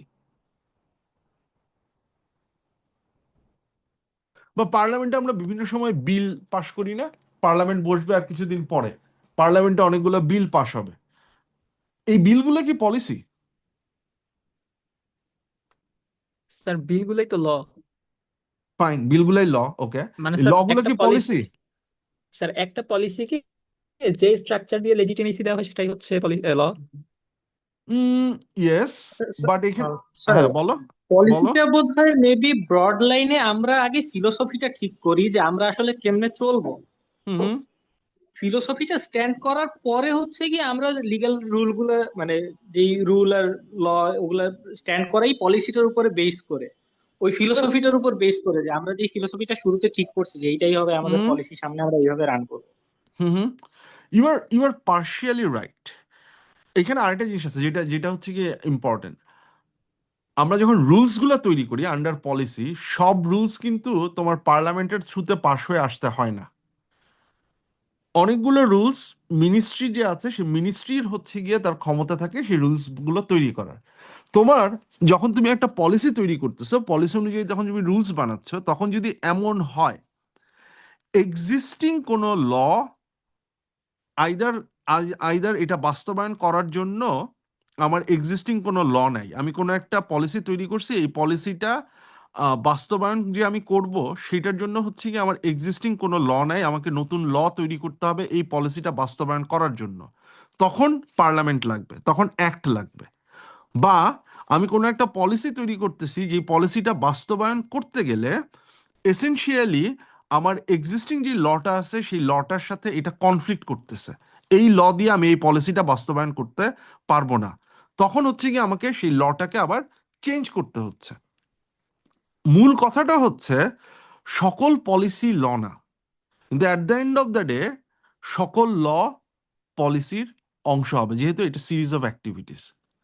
মানে একটা পলিসি তৈরি করতে হলে যে কথাটা তুমি বললে, ইউর রাইট, এই পলিসিতে আমার যে স্টেটমেন্টটা, যে গোলটা বা যে এইটা, এটা সব কিছুরই হচ্ছে গিয়ে লিগ্যাল ভ্যালিডেশন লাগবে না, কিন্তু আমি ওইটা করতে যে এমন কিছু প্রমিস করতেছি, এমন কোনো কাজ করার কথা বলতেছি, এমন কোনো রুল ডিজাইন করার কথা বলতেছি যেটা করার মতো লিগ্যাল অথরিটি গভর্নমেন্ট মিনিস্ট্রি নাই, তাহলে আমাকে আইদার নতুন করে ল তৈরি করতে হবে, অথবা সেটা করতে যেয়ে যদি এক্সিস্টিং কোনো লকে চেঞ্জ করতে হয় তাহলে সেই কাজটাও হচ্ছে কি আমার করতে হবে। তাহলে তখন হচ্ছে কি আমার ওই লিগ্যাল সাপোর্টটা লাগবে, উইদাউট দ্যাট লিগ্যাল অথরিটি আমি একটা পলিসি বাস্তবায়ন করতে পারবো না। তাহলে কথাটা হচ্ছে এই জায়গায় যে এরকম কোনো ল যখন আসবে যেটা গভর্নমেন্টের সিরিজ অফ অ্যাক্টিভিটিসকে ইনফ্লুয়েন্স করবে, that is of course part of policy, but সকল পলিসিরই ল হওয়ার কোনো ধরনের কোনো দরকার নাই। এবং যেটা আমরা এরকম পাশ করে নিয়ে আসতেছি সেটা এক্সিকিউটিভ, যে নির্বাহী বিভাগ, যে আমাদের যে মিনিস্ট্রিগুলো থাকবে, যে ডিরেক্টরেটগুলো থাকবে, যে ডিপার্টমেন্টগুলো থাকবে, তারা হচ্ছে এটাকে বাস্তবায়ন করবে। যেমন ধরো উদাহরণ দিই, বাংলাদেশে রাইট নাও একটা ন্যাশনাল সোশ্যাল সিকিউরিটি স্ট্র্যাটেজি আছে, আমাদের একটা ন্যাশনাল সোশ্যাল সিকিউরিটি স্ট্র্যাটেজি আছে। এই ন্যাশনাল সোশ্যাল সিকিউরিটি স্ট্র্যাটেজিতে কয়েকটা সার্টেন প্রভিশন আছে, যেমন আমরা যখন এই যে বিভিন্ন, এটা লাইফ সাইকেল অনুযায়ী করা হয়, যেমন লাইফ সাইকেলের কথাটা হচ্ছে যে তোমার জীবনচক্রের প্রতিটা পর্যায়ে যেন হচ্ছে গিয়ে তুমি সাম এক্সেস টু গভর্নমেন্ট সার্ভিসেস পাও। মানে তুমি যখন কিশোর, তোমার জন্য হচ্ছে গিয়ে গভর্নমেন্ট এই ধরনের সার্ভিস প্রোভাইড করতেছে, তুমি ইউথ বা ইয়াং, তোমার জন্য গভর্নমেন্ট এই ধরনের সার্ভিস প্রোভাইড করতেছে, তুমি হচ্ছে সার্টেন বয়সের মধ্যে আছে, তোমার জন্য গভর্নমেন্ট এই সাপোর্টগুলো প্রোভাইড করতেছে, তুমি বয়স্ক 65+, তোমার জন্য গভর্নমেন্ট এই সার্ভিসগুলো প্রোভাইড করতেছে। এখন ধরো এই গভর্নমেন্ট এসে গভর্নমেন্ট হচ্ছে গিয়ে ফ্যামিলি কার্ড ইন্ট্রোডিউস করার কথা বলতেছে, রাইট? তাই তো? এবং Yes. ফ্যামিলি কার্ডের মাধ্যমে তারা একটা কার্ডের মাধ্যমে তারা বলতেছে ওই যে একটা সার্টেন অ্যামাউন্ট অফ মানি দিবে, যেটা দিয়ে হচ্ছে গিয়ে তারা এই জিনিসপত্রগুলো কিনতে পারবে। এখন এইটাকে যখন গভর্নমেন্ট পলিসি হিসেবে নিবে, তখন তাকে যেটা দেখতে হবে আমার যে existing national social security strategy আছে সেইটার সাথে এইটা কোথাও ভায়োলেট করে কিনা। যেমন আমি একটা ছোট উদাহরণ দিই, অ্যাকর্ডিং টু রাইট, মানে যা পলিসি দ্যাট উই হ্যাভ, প্রত্যেকটা ফ্যামিলি একটা করে সোশ্যাল সেফটি নেট পাবে, প্রত্যেকটা হাউস হোল্ড। মানে ধরো একটা হাউস হোল্ডে কেউ যদি ওই যে আমরা যেটা মহিলাদের দিই ভালনারেবল গ্রুপ ডেভেলপমেন্ট 30 কেজি করে চাল, বা হচ্ছে এখন ভালনারেবল উইমেন বেনিফিট প্রোগ্রাম হয়ে গেছে 500 করে টাকা দিই মাসে। কোনো হাউস হোল্ডে কোনো মহিলা যদি এই সুবিধাটা পায়, তাহলে সেই হাউস হোল্ডের অন্য কোনো মেম্বার আর কোনো সোশ্যাল সেফটি নেট কার্ড পাবে না। যেমন ধরো এল্ডারলি অ্যালাওয়েন্স, আর এল্ডারলি অ্যালাওয়েন্স ওই বাড়িতে যদি বয়স্ক কেউ থাকে, ওই বাড়িতে যদি ভিডাব্লিউবি পায়, তাহলে হচ্ছে এল্ডারলি অ্যালাওয়েন্স পাবে না। আমি কি বুঝাতে পারছি? এখন ধরা যাক গভর্নমেন্ট যখন ফ্যামিলি কার্ড করতেছে, তাহলে এখন কোয়েশ্চেন হচ্ছে, যে মহিলা অলরেডি ভিডাব্লিউবি পায়, ভালনারেবল উইমেন বেনিফিট প্রোগ্রাম পায়, সে কি ফ্যামিলি কার্ডের জন্য বিবেচ্য হবে? যদি সে বিবেচ্য হয়, তাহলে একই সাথে কি সে দুইটা সোশ্যাল সেফটি নেট প্রোগ্রাম মানে পাবে? যদি সে একই সাথে সোশ্যাল সেফটি নেট প্রোগ্রাম দুইটা না পায়, তাহলে তার ভিডাব্লিউবি কার্ড যেটা সে পাইতো এতদিন, সেটা তার বাতিল করতে হবে। তাহলে দেখো অনেকগুলা রুলস রেগুলেশনসে চেঞ্জ করার ব্যাপার চলে আসতেছে না? আমি কি বুঝাতে পারছি কথাটা, নাকি বেশি জটিল হয়ে গেছে? স্যার বুঝতে পেরেছি। সবাই কি বুঝতে পারছো? জি স্যার। আচ্ছা, না বুঝতে পারলে কিন্তু বইলো। কারণ হচ্ছে আমি কিন্তু নর্মালি এই যে ইহা কাকে বলে উহা কাকে বলে এই ধরনের কোয়েশ্চেন আমি মিড টার্ম বা কোথাও দিব না। I will give you specific case, যে কেসের ভিত্তিতে তোমাকে আনসার দিতে হবে। সো যা ক্লাসে পড়াচ্ছি সেগুলা ভালো মতো বোঝার চেষ্টা করো, বোঝাটা ইম্পর্টেন্ট। হ্যাঁ, এই কারণে যদি কোথাও না বুঝো বা বুঝতে সমস্যা হয়, আস্ক এনি কোয়েশ্চেন। আমার কোনো সমস্যা নেই একই জিনিস বারবার বারবার বোঝানোতে। The important thing is whether you understand it or not. হ্যাঁ, সো এইটা মাথায় রাখো। স্যার একটা ডাউট আছে। জি, বলে ফেলেন, এই তো এতক্ষণে বেরোচ্ছে, বলেন। স্যার ফ্যামিলি কার্ডের তো মানে একটা বাজেট নিয়ে একটা কথা মানে বিভিন্ন হুম হুম, সমালোচনা শুনছিলাম। তো এখন রাইট। কি ওই যে অন্যান্য সোশ্যাল সেফটি নেট গুলো কি মানে নাল এন্ড বাইট বা অন্য কোনো ভাবে মাইনাস করবে এরকম কোনো কিছু? Very good question, that's a very good question. যেমন মানে এইখানে হচ্ছে যে আমরা যে কথাটা বলি যে ওভারল্যাপ করে। আমি যেটা বললাম যে একই ফ্যামিলি যদি একাধিক পায়, তাহলে তো ওভারল্যাপ করতেছে, রাইট? একই ফ্যামিলি 2টা বা 3টা পাচ্ছে। হ্যাঁ, আমি Yes, sir. আমি বলতেছি মিডের ইস্যুটা আমি পরে পরে আসতেছি, আরেকটা আগে কিছু ক্লাস টাস নিয়ে নিই, তারপরে আমি মিডের ইস্যুতে আসতেছি। সো যেটা যেটা বলতেছিলাম আর কি, তো এসেনশিয়ালি যেটা হয় যে যদি এই ধরনের ঘটনা ঘটে, তাহলে ধরো আমরা যেটাকে বলি যে একটা এরর হচ্ছে, একটা লিকেজ হচ্ছে। এবং তুমি যেটা বললা যে আমি ওই যদি বাজেট যেহেতু বাড়বে, সো আমি তো একই ফ্যামিলিকে একাধিক সাহায্য দিতে পারবো না। এই কারণে আমি যেটা বললাম যে তোমাকে তখন আইদার মার্জ করতে হবে, যে ভালনারেবল উইমেন বেনিফিট অ্যান্ড হচ্ছে গিয়ে তোমার ফ্যামিলি কার্ড মার্জ করবে। যে ফ্যামিলি ভালনারেবল উইমেন বেনিফিট পাইতো, সে হচ্ছে গিয়ে এখন থেকে আর ফ্যামিলি কার্ড পাবে না, বা যে ফ্যামিলি এখন থেকে ফ্যামিলি কার্ড পাবে, সে এখন থেকে, সরি আমি এক সেকেন্ড, স্যার স্ক্রিনটা, সরি কি বলছেন বুঝিনি। স্ক্রিনটা জুম ইন দেখছি, সব লাইন দেখা যাচ্ছে না, মানে বুঝিনি। স্যার স্লাইড এর সব লাইন আর কি স্ক্রিনে দেখতে পাচ্ছিলাম না, তাই বলছি। এখন দেখা যাচ্ছে? ইনস্টিটিউশনালটা কেটে যাচ্ছে। ইনস্টিটিউশন, ও আচ্ছা আচ্ছা আচ্ছা, এখন হ্যাঁ হ্যাঁ, এখন দেখতে পাচ্ছি। ওকে, ঠিক আছে।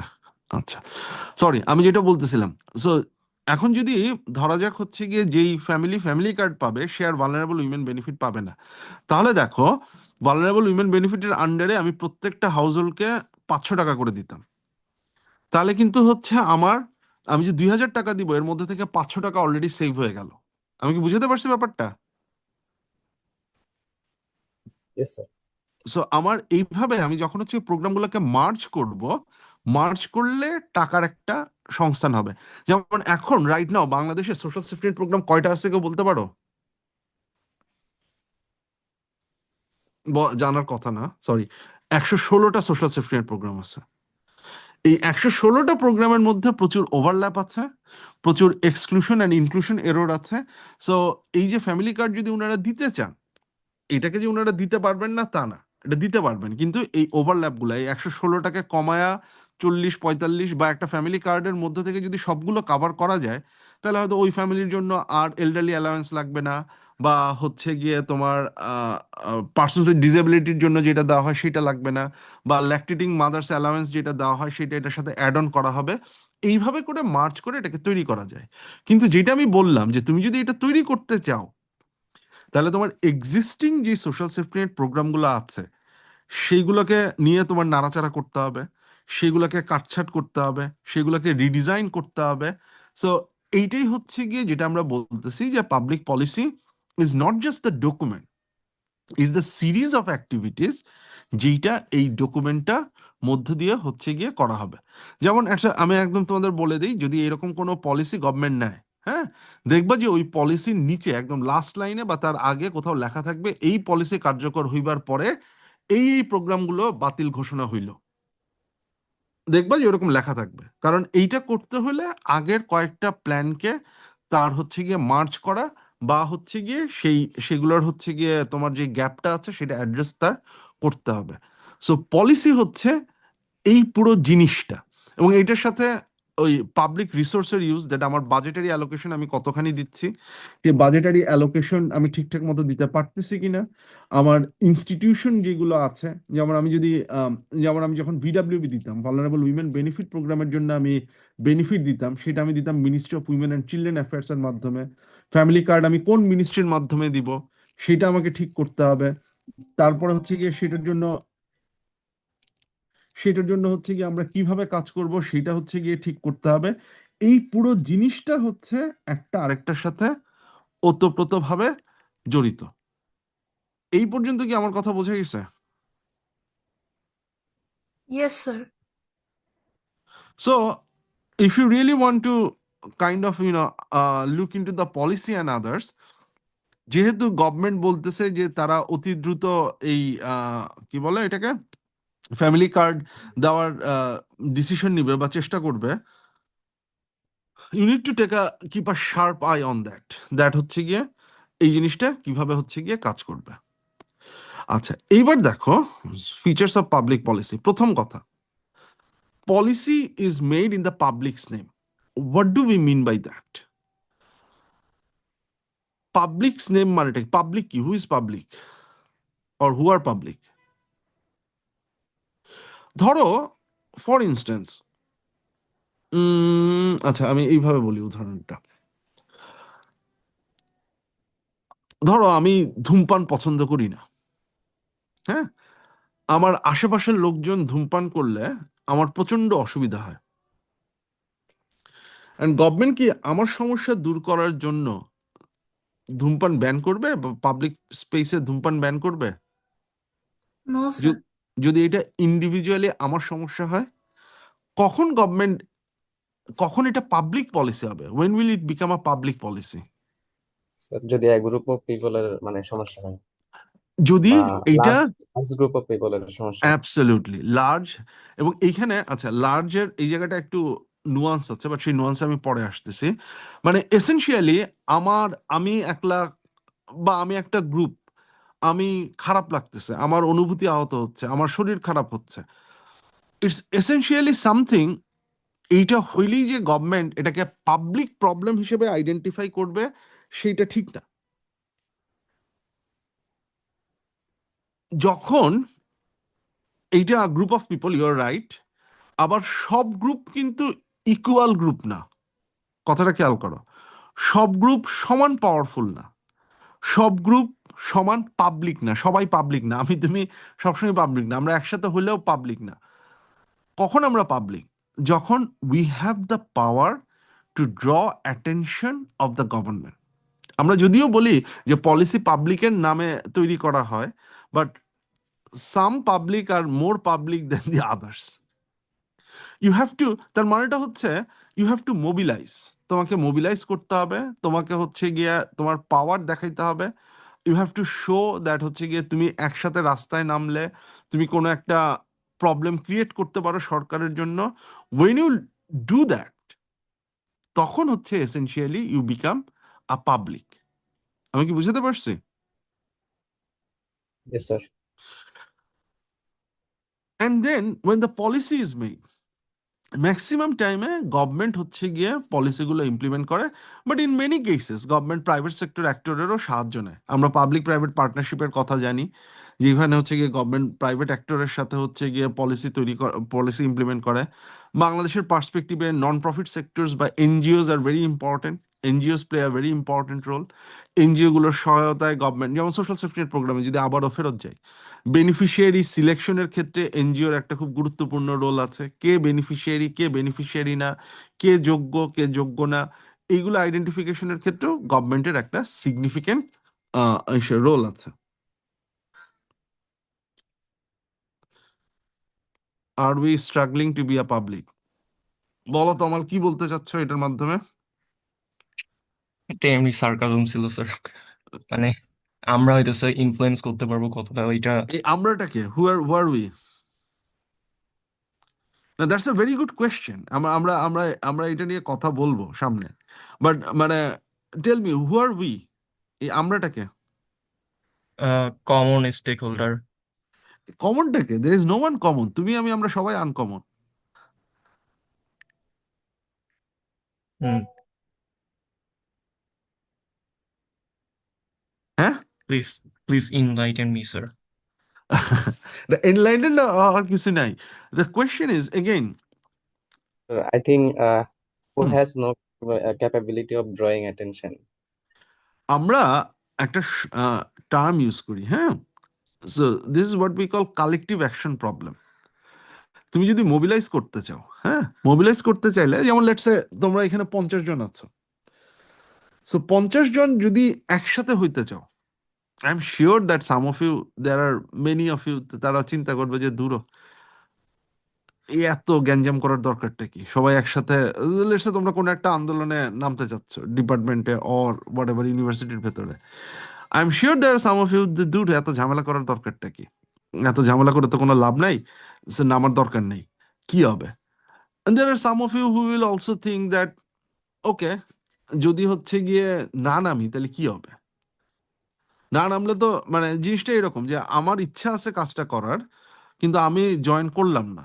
যদি হচ্ছে গিয়ে বাকিরা জয়েন করে হচ্ছে সমস্যার সমাধান করতে পারে তাহলে তো ফাইন, আমরা তো আর বাতিল করতে পারবে না, আমরা তো আর বলতে পারবে না যে তুই আমাদের সাথে রাস্তায় নামিস নাই, সো এই যে সুবিধাটা পাইছে এই সুবিধাটা তোকে দিব না, এটা তো আর বলতে পারবে না। আর যদি হচ্ছে গিয়ে এটা বাস্তবায়ন না হয় তাহলে আমি কি আর খারাপ থাকবো? যা আসি তাই তো থাকবো, এর চেয়ে তো খারাপ আর কিছু হবো না, হয় না এরকম? এবং তোমরা এটা আরো ভালো মতো দেখবে যখন হচ্ছে গিয়ে গ্রুপ ওয়ার্ক করো। when you are doing a group work there is someone, ওকে দূর করলাম না, কি যায় আসে না করলে। অ্যান্ড হচ্ছে গিয়ে always there are one or two people যারা হচ্ছে গিয়ে সকল রেসপন্সিবিলিটি নাও, বাকিরা বসে থাকে। কারণ হচ্ছে বাকিদের হচ্ছে গিয়ে খারাপ যদি পায় তাহলে তো সবাই পাবে। আমি তো যখন গ্রুপের নাম্বারটা সবার জন্য হচ্ছে ইকুয়াল, তো তুমিও যেটা পাও আমিও সেটা পাই, তো কি যায় আসে, এরকম হয় না? This is what we call collective action problem. ঠিক আছে, যে কালেকটিভ অ্যাকশন প্রবলেমটা হচ্ছে গিয়ে তোমার, যে this is why we often don't succeed in mobilising. ওই যে বললাম না যে আমরা যে পাবলিক হইতে পারি না, পাবলিক হইতে পারি না হচ্ছে গিয়ে বেসিক্যালি এই কারণে যে আমরা কালেকটিভ অ্যাকশন প্রবলেমটাকে সলভ করতে পারি না। The moment we manage to solve this public action problem, sorry হ্যাঁ, এই প্রবলেমটাকে আমরা যখন সলভ করতে পারি, only then we can mobilise. এখন সেটা কিভাবে হয় সেটা অন্য দিনের আলাপ, সেটা যখন আমি মোবিলাইজেশন পড়াবো তখন হচ্ছে গিয়ে উই উইল ডিসকাস দ্যাট, হচ্ছে গিয়ে এটা আমরা কিভাবে করি। আচ্ছা, পলিসির এই 5টা বেসিক ফিচার থাকে। প্রথমত, policy has to B problem oriented. এখানে একটা মজার টুইস্ট আছে, টুইস্টটা একদম লাস্টে আসবে, আমি সেটার সাথে পরে আসতেছে। প্রথমত, policy has to B problem oriented. Problem oriented মানে হচ্ছে পলিসি সবসময় কোনো একটা প্রবলেমকে অ্যাড্রেস করার চেষ্টা করে। সেটা জেনারেল বেসিস স্মোকিং হইতে পারে, সেটা ফাইন্যান্সিয়াল ট্রাবল হইতে পারে, সেটা ড্রাগ ট্রাফিকিং হইতে পারে, সেইটা হচ্ছে গিয়ে তোমার মানে ড্রাগ প্রবলেম যেটা আছে সেটা হইতে পারে, what ever it is, education ডোমেইনে কোনো একটা কিছু হতে পারে। এটার একটা প্রবলেম ওরিয়েন্টেশন থাকতে হবে। সেকেন্ড যে জিনিসটা সেটা হচ্ছে যে policy in most cases is multidisciplinary. এই কারণে পাবলিক পলিসি প্রবলেমকে আমরা আরেকটা নামে ডাকি, আমরা এটাকে বলি wicket problem, WICKED, wicket problem. কিরকম, কেন পলিসি অনেক সময় মাল্টিডিসিপ্লিনারি হয়? যেমন ধরো ফর ইনস্টেন্স, রোহিঙ্গারা আমাদের দেশে আসলো। হুম, এইটা এখন কি ধরনের প্রবলেম? একদিকে this is of course a foreign policy problem, যে তারা আসতেছে, তারা হচ্ছে গিয়ে এখানে আছে, and they faced a lot of trauma and others, border cross করে হচ্ছে গিয়ে এখানে ঢুকতেছে। So of course it's a foreign policy problem. On the other hand, তারা যখন এখানে আসতেছে, তাদেরকে আমার থাকার জায়গা দিতে হচ্ছে, তাদেরকে হচ্ছে গিয়ে আমার সেবা শুশ্রূষা করতে হচ্ছে, তাদেরকে আমার খাবারের নিশ্চয়তা দিতে হচ্ছে, তাদেরকে আমার থাকার জায়গা দিতে হচ্ছে। So essentially it's also a lot of social services problem. আবার যারা আসতেছে, তারা অনেকে একটা ট্রমার মধ্যে দিয়ে গেছে, তারা ভায়োলেন্স এগেনস্ট উইমেনের শিকার হয়েছে, তারা বিভিন্ন ধরনের ভায়োলেন্সের শিকার হয়েছে। সো তাদেরকে ট্রিটমেন্ট দিতে হবে, তাদেরকে হচ্ছে গিয়ে তোমার সেফটি সিকিউরিটি এনশিওর করতে হবে। So it's also a medical or health related problem. আবার ওরা এখানে এসে একটা জায়গায় থাকতেছে, সেটা একটা এনভায়রনমেন্টাল রিপারকেশন হচ্ছে, এনভায়রনমেন্টাল ক্ষতিগ্রস্ত হচ্ছে, বা এনভায়রনমেন্টাল একটা ইম্প্যাক্ট পড়তেছে। সো এটা হচ্ছে একটা এনভায়রনমেন্টাল প্রবলেম। আবার ওরা এখানে আসতেছে, তাদেরকে তুমি সাহায্য সহযোগিতা দিচ্ছ, এইটার ফলে এখানকার যে লোকাল অধিবাসী যারা আছে, মানুষজন যারা আছে, তাদের মধ্যে কখনো কখনো নেগেটিভ ইম্প্যাক্ট পড়তেছে, তারা মনে করতেছে তারা লেফট আউট, তারা ইনভিজিবল। কখনো কখনো একজন আরেকজনের সাথে, এক গ্রুপ আরেক গ্রুপের সাথে হচ্ছে ঝগড়া বিবাদ, মারামারি, খুনাখুনি, এইগুলাতে হচ্ছে গিয়ে জড়ায় পড়তেছে। So it's also a social problem and also law and order problem.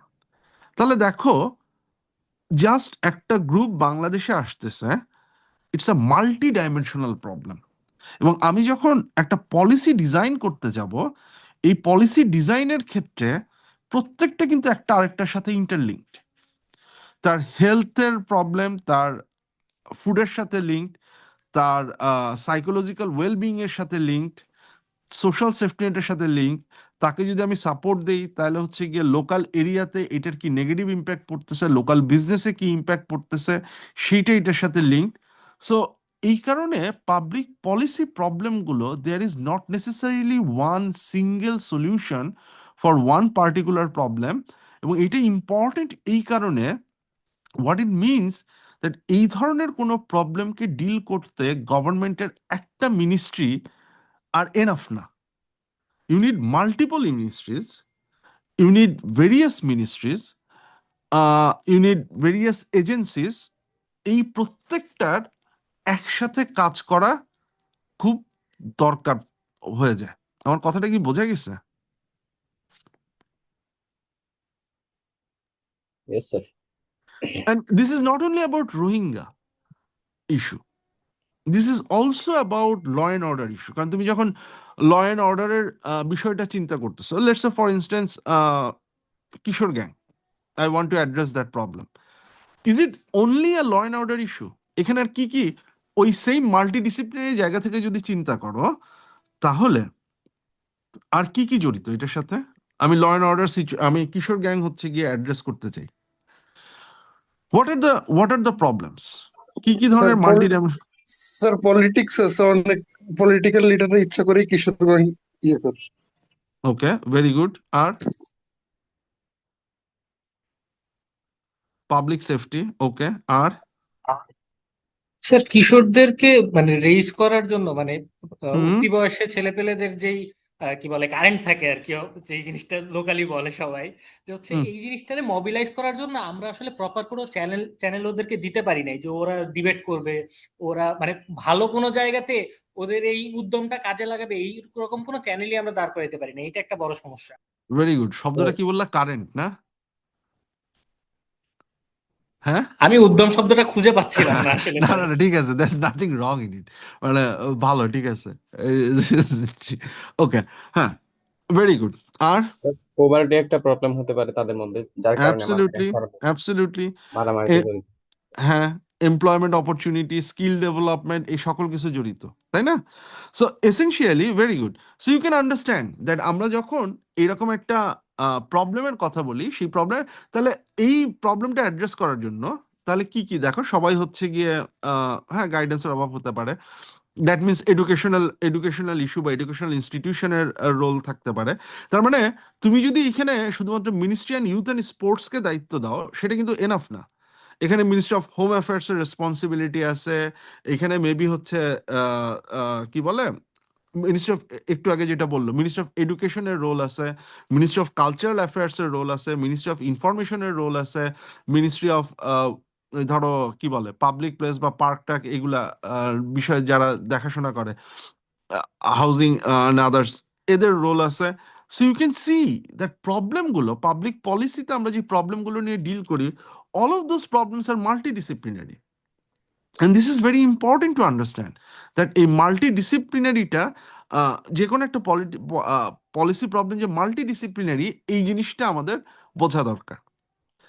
And then there is the third thing is methodologically sophisticated. তার আগে 4 নম্বর পয়েন্টটা থিওরিটিক্যালি সফিস্টিকেটেড। মেথোলজিক্যালি সফিস্টিকেটেড একটু পরে আসতেছি। What is theoretically sophisticated? Theoretically sophisticated বলতে আমরা কি বুঝি? এসেনশিয়ালি আমরা থিওরিটিক্যাল সফিস্টিকেটেড বলতে আমরা যেটা বুঝি সেটা হচ্ছে যে if it is a problem, তাহলে তোমরা তো সিস্টেম থিওরি পড়ছো, তোমরা কি সিস্টেম থিওরি পড়ছো? ইনপুট, থ্রুপুট, আউটপুট এই জিনিস পড়ছো? নো না স্যার। আচ্ছা, আহ কার্জন কানের এটা তো আচ্ছা, যাই হোক, মানে যেটা হচ্ছে এসেনশিয়ালি পুরো জিনিসটা একটা সিস্টেম রান করা হচ্ছে, একটা সিস্টেমের মধ্যে তুমি একটা ইনপুট দিবা, ইনপুট দেওয়ার পরে এটা একটা প্রসেসের মধ্যে দিয়ে যাবে, তারপর একটা আউটপুট বের হবে। খুব সিম্পলি যদি আমি বলি, থিওরিটিক্যালি ধরা যাক এইটা আমার একটা প্রবলেম, ইউথ গ্যাং বা এটা হচ্ছে কি আমার একটা প্রবলেম। থিওরিটিক্যাল সফিস্টিকেশন যেটা বোঝানোর চেষ্টা করে সেটা হচ্ছে আমি যদি এই ধরনের ইনপুট দেই, আমি এডুকেশন দিলাম, আমি গাইডেন্স দিলাম, আমি এমপ্লয়মেন্ট দিলাম, আমি হচ্ছে কালচারাল অ্যাক্টিভিটিস দিলাম, তাহলে ইউথ গ্যাংয়ের সদস্যদের মধ্যে এই জায়গাগুলোতে ইম্প্যাক্ট পড়বে। যে তার বিহেভিয়ারালে ইম্প্যাক্ট পড়বে, তার হচ্ছে কাজকর্মে ইম্প্যাক্ট পড়বে, তার এডুকেশনে ইম্প্যাক্ট পড়বে, এবং তার ফলে আমার হচ্ছে একটা ওভারঅল পজিটিভ ইম্প্যাক্ট পড়বে, বা ইউথ গ্যাং কালচারটা যেটা সেটা আমি দূর করতে পারবো। থিওরিটিক্যাল সফিস্টিকেশন হচ্ছে কি যে কজ অ্যান্ড ইফেক্ট, এই কারণে ইউথ গ্যাং বাড়ে, তাহলে এই প্রত্যেকটা কারণকে অ্যাড্রেস করার জন্য আমার এই ব্যবস্থা নিতে হবে। এই ব্যবস্থাগুলো নিলে এই এফেক্ট পড়বে, এই এফেক্ট যদি পড়ে তাহলে ওভারঅল ইম্প্যাক্ট এইটা হবে। এইটা হচ্ছে থিওরিটিক্যাল সফিস্টিকেশন। আমার থিওরি, আমি যেই প্রবলেমটাকে সলভ করার জন্য আমি যেটা বলতেছি যে এইভাবে কাজ করতে হবে, এই থিওরিটিক্যাল সফিস্টিকেশনটা হচ্ছে গিয়ে আমি দিতে পারতেছি কিনা। Once we have that theoretical sophistication, then the issue of methodological sophistication. What is methodological sophistication? যে আমি যে বলতেছি যে এই জিনিসটা এইভাবে কাজ করে, আমি কি enough data and evidence collect করে অ্যানালাইসিস করে দেখছি কিনা, আমি কি কস্ট বেনিফিট অ্যানালাইসিস করছি কিনা, আমি কি কস্ট ইফেক্টিভনেস অ্যানালাইসিস করছি কিনা, আমি কি প্রাইস ট্যাগ ঠিকঠাক মতো ধরছি কিনা। মানে আমার যে কজ অ্যান্ড ইফেক্টটা আমি আইডেন্টিফাই করলাম, কজটাকে যে আমি মেজার করতেছি সেইটার মেথোডোলজিটা আমি ঠিকঠাক মতো ডিটারমাইন করছি কিনা, এবং যে ইফেক্টটাকে আমি আইডেন্টিফাই করছি সেই ইফেক্টটা আমি যথাযথভাবে আইডেন্টিফাই করছি কিনা। মজার ব্যাপার হচ্ছে তুমি যদি এই 4টা জিনিস দেখো, problem orientation, multidisciplinary, methodological sophistication, theoretical sophistication, এই 4টা জিনিস দেখলে মনে হয় না যে পলিসি ইজ এক্সট্রিমলি সাইন্টিফিক? তাই মনে হয় না? কথাটা না বুঝি নাই। কোন কথাটা? পুরোটাই নাকি হচ্ছে? লাস্ট দুইটা লাইন যে মানে কোশ্চেনটা আচ্ছা, যেখান থেকে আসে। মানে আমি বললাম যে তুমি যদি এই 4টা ফিচার দেখো পাবলিক পলিসির, হ্যাঁ, যে এটা একটা প্রবলেমকে অ্যাড্রেস করতে হবে, এটা মাল্টিডিসিপ্লিনারি একটা ফোকাস থাকবে, এটা থিওরিটিক্যাল সফিস্টিকেশন হইতে হবে, যে আমি একদম স্পেসিফিক্যালি জানবো কি কারণে এটা ঘটতেছে, কি হইলে এটাকে অ্যাড্রেস করা যাবে, এবং এই যে আমি প্রত্যেকটা কজ যে আইডেন্টিফাই করতেছি এবং রেজাল্টটা যে মেজার করতেছি, এটা আমি হচ্ছে গিয়ে একদম সাইন্টিফিক মেথড ফলো করছি। আমি হচ্ছে গিয়ে কস্ট বেনিফিট অ্যানালাইসিস করছি, বা কস্ট এফেক্টিভ অ্যানালাইসিস করছি, বা আরসিটি রান করছি, আরসিটি রান করে আমি দেখছি যে জিনিসটা এইভাবে কাজ করে। এই 4টা জিনিস যদি আমি নেই, তাহলে মনে হয় না যে মানে পলিসি তো আসলেই খুব সাইন্টিফিক্যালি ডিজাইন করা হয়, মনে হয় না? এবার কি বুঝছো কোশ্চেনটা, না এবারও ক্লিয়ার হয়নি? বুঝতে পারছি স্যার, হ্যাঁ অনেকটা রিসার্চ ক্রোনোলজি বা হচ্ছে কি এক্সপেরিমেন্ট ক্রোনোলজির মতো শোনা যাচ্ছে। তাই না? বাট এই লাস্ট পয়েন্টটা হচ্ছে গিয়ে ইম্পর্টেন্ট, ভ্যালু ওরিয়েন্টেশন।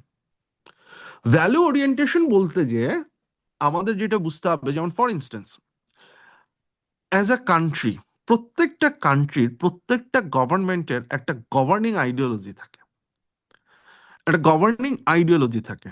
প্রত্যেকটা দেশের মানুষের একটা ভ্যালু প্রেফারেন্স থাকে। যেমন for instance there are some countries which are, or some government or some political parties that are liberal, and there are some countries which go for conservative policies. আমি socially conservative বা এটার দিকে হচ্ছে গিয়ে যাচ্ছি না। আচ্ছা ধরো আমি দুইটা যাচ্ছি আমি ওইটার দিকে। একটা তো হচ্ছে গিয়ে সোশ্যালি লিবারেল, সোশ্যালি কনজারভেটিভ। আরেকটা জিনিস হচ্ছে গিয়ে ইকোনমিক দিক থেকেও, ইফ আ কান্ট্রি ইজ আমরা যেটাকে বলি ক্লাসিক্যাল লিবারেল কান্ট্রি বা লিবারেল কান্ট্রি, সে হচ্ছে অনেক বেশি মার্কেটকে ফ্রিলি রান করতে প্রেফার করবে। মার্কেটের উপর স্টেটের ভূমিকা থাকবে না, মার্কেটের মতো রান করবে, স্টেট হচ্ছে সেখানে ইন্টারফেয়ার করবে না। আমরা যখন ওয়েলফেয়ার লিবারালিজমের দিকে যাব, ওয়েলফেয়ার লিবারালিজম যে গভর্নমেন্ট প্রেফার করে, সে হচ্ছে মোর স্টেটের রেসপন্সিবিলিটি, যে স্টেট হচ্ছে তার মতো করে কাজ করবে। আমি একদম স্পেসিফিক উদাহরণ দিই। ধরো একটা দেশ, যেমন বাংলাদেশের পার্সপেক্টিভে তোমরা কি মনে করো, এই যে গরিব মানুষজন আছে, এটা কি স্টেটের রেসপন্সিবিলিটি এই গরিব মানুষদের খাওয়া পড়ার দায়িত্ব নেওয়া? স্টেটের কি এই কাজটা করা উচিত? স্যার এটা ম্যান্ডেটরি রেসপন্সিবিলিটি না হলেও ওয়েলফেয়ার রেসপন্সিবিলিটি হিসেবে হতে পারে স্যার, যেটা হচ্ছে ঐচ্ছিক বা কল্যাণমূলক কাজ আমরা যেটা পড়েছিলাম। ফাইন। আমার মনে হয় না নেওয়া উচিত। তোমার মনে হয় না? সরি, কি বলতেছিলে আরেকজন, বলো। কন্টিনিউয়াসলি যদি আমরা মানে গরিবদের হচ্ছে গিয়ে খাওয়া পড়ার মানে যে জিনিসটা হচ্ছে কি ফ্যামিলি কার্ডের মধ্যে দিয়ে হচ্ছে সরকার করতেছে আর কি, যে হচ্ছে গিয়ে মানে মনিটারি ইনসেনটিভ দেয়া, এই জিনিসটার পুরোপুরি বিরুদ্ধে আমি। কারণ আমার মনে হয় এই আচ্ছা। জিনিসটাতে মানুষজন কাজ করার প্রতি আসলে আগ্রহ কমায় ফেলে, অন্তত হারায় হুম ফেলে হুম না, কারণ হুম। যথেষ্ট পরিমাণে কখনোই ইনসেনটিভ দেয়া হয় না, বাট কমায় ফেলে অনেকটাই। ওকে, ওর কথার বিরোধী কেউ আছো নাকি সবাই ওর সাথে একমত? এমন কেউ আছে যে ওর কথার সাথে এগ্রি করো না? আর ইনসেনটিভ দিলেও আমি হচ্ছে রেশন দেওয়ার পক্ষপাতী, টাকা দিলে আরো বেশি সমস্যা। ওকে, দ্যাট ওয়ান পার্সপেক্টিভ। আর কেউ? হ্যাঁ, আরেকজন বোধহয় কথা বলতে যাচ্ছে, বলে ফেলো। স্যার এটা যদি লং টার্মে কন্টিনিউ করা হয় তাহলে অ্যাকচুয়ালি স্যার পলিসি ফেলিয়ার হিসেবে বিষয়টা হয়ে যায় যে আমি হচ্ছে একজন গরিব মানুষের দায়িত্ব নিতে গিয়ে দেখা যাচ্ছে যে তাকে হচ্ছে অর্থনৈতিকভাবে স্বাবলম্বনের দিকে নিয়ে যাচ্ছি না বা যেতে পারছি না, তখন সেটা স্যার আসলে লং টার্মে আমার মনে হয় সাস্টেইন করবে না সেভাবে। ওইটা তো পরের কথা, কিন্তু আমি জাস্ট একটা বেসিক কোয়েশ্চেন করতেছি।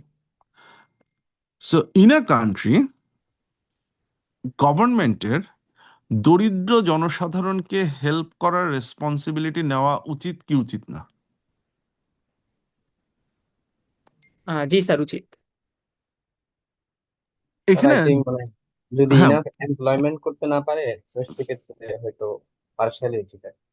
মানে আমার perspective.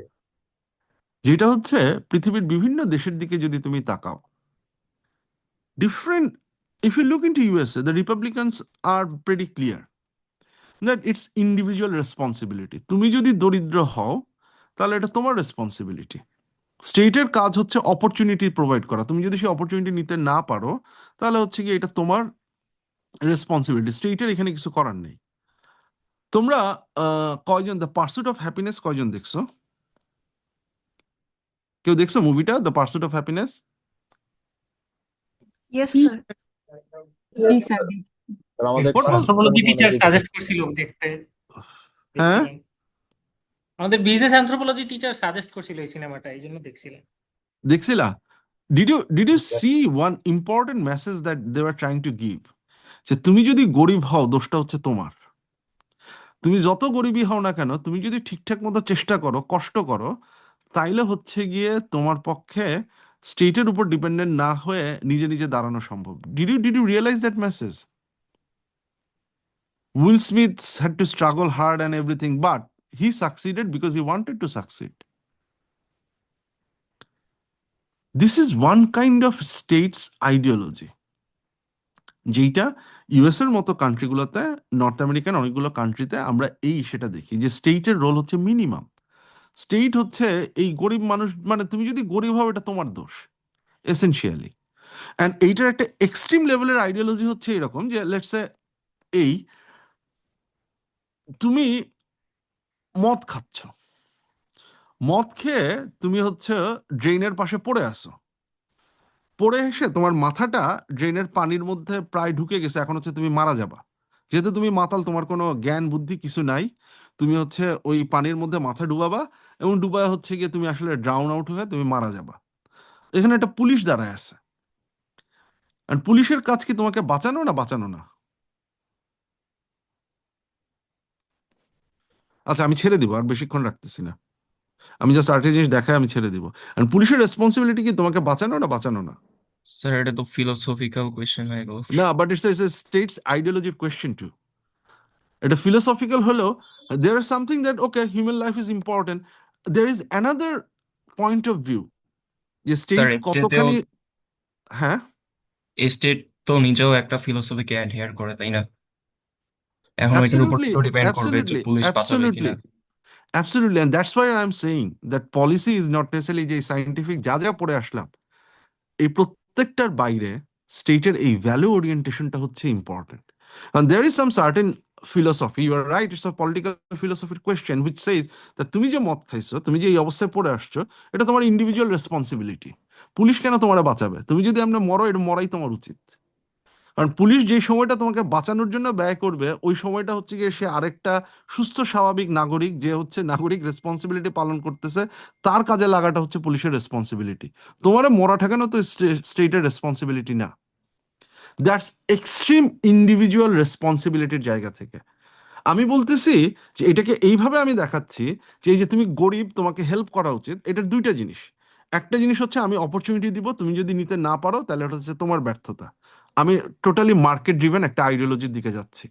On the other hand, তুমি যদি চিন্তা করো যে তুমি যে গরিব, এটা গরিবের পেছনে বেশ কিছু স্ট্রাকচারাল ব্যারিয়ার আছে, যে কারণে একটা মানুষ হচ্ছে গরিব থাকতেছে।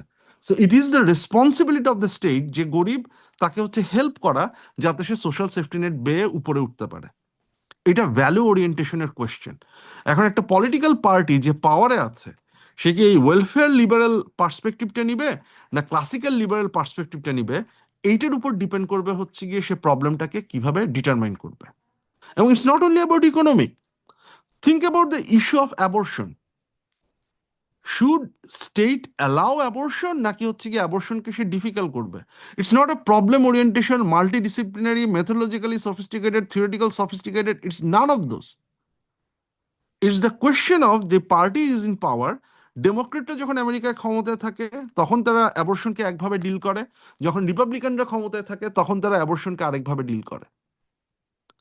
সো পলিসির ক্ষেত্রে এই value orientation, it becomes such an important thing that we need to understand that এইখানেই হচ্ছে গিয়ে তোমার পলিটিক্সটা হচ্ছে গিয়ে চলে আসে, এইখানেই হচ্ছে গিয়ে তোমার পলিটিক্যাল আন্ডারস্ট্যান্ডিংটা চলে আসে, এইখানেই হচ্ছে গিয়ে তোমার এই উপরের যে সাইন্টিফিক জিনিসপত্রগুলো, সেই জিনিসপত্রগুলো হচ্ছে গিয়ে তোমার পলিটিক্স দ্বারা ডিটারমাইন্ড হয়। আমি কি আমার কথাটা বুঝতে পারছি? সো ভ্যালু ওরিয়েন্টেশনটা তোমার মনে হইতে পারে খুব insignificant, but at the same time, yes, Tomal has put it very nicely. Policy is a problem-solving scientific approach spinning around values. So your values determine at the end of the day তুমি শেষ পর্যন্ত কোন দিকে যাচ্ছ। That's very good, very nice, Tomal. আমি কি বুঝাতে পারছি? Yes, sir. So this is something you have to understand.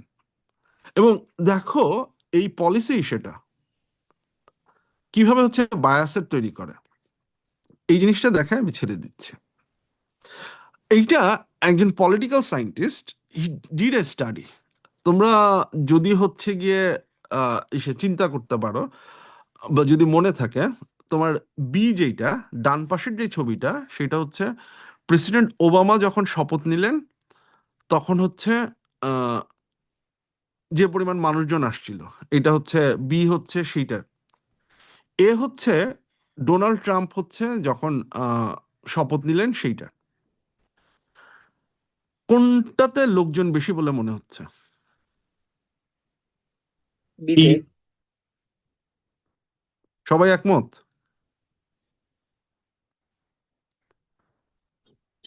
দেখে তো তাই মনে হচ্ছে। ওকে দেখে তো বি মনে হচ্ছে। Okay so that political scientist did an interesting experiment. উনি 1600 ভোটার আইডেন্টিফাই করলেন, যে 1600 ভোটারের মধ্যে 800 জন ভোট দিছে হচ্ছে ট্রাম্পকে, 800 জন ভোট দিছে হচ্ছে গিয়ে তোমার হিলারিকে। And then he showed this picture. প্রথমে উনি প্রশ্ন করলেন, প্রথম প্রশ্নটা হচ্ছে এইটা, যে কোন ছবিটা কোন ইনগরেশনের, কোন ছবিটা কোন ইনগরেশনের, কোনটা ট্রাম্পের আর হচ্ছে গিয়ে কোনটা হচ্ছে হিলারির, সরি ওবামার। দেখো 40% অফ দ্য ট্রাম্প ভোটার্স তারা বি দেখায় বলছে এটা ট্রাম্পের ইনগরেশন। দেখো 40% of the Trump voters B যেটা অরিজিনালি ওবামার ইনগরেশন সেইটা দেখায় বলছে এটা ট্রাম্পের ইনগরেশন। এ যেটা অরিজিনালি হচ্ছে গিয়ে তোমার ট্রাম্পের ইনগরেশন সেটা দেখায় বলছে এটা ওবামার ইনগরেশন। কিন্তু মজার ব্যাপারটা হচ্ছে অন্য জায়গায়।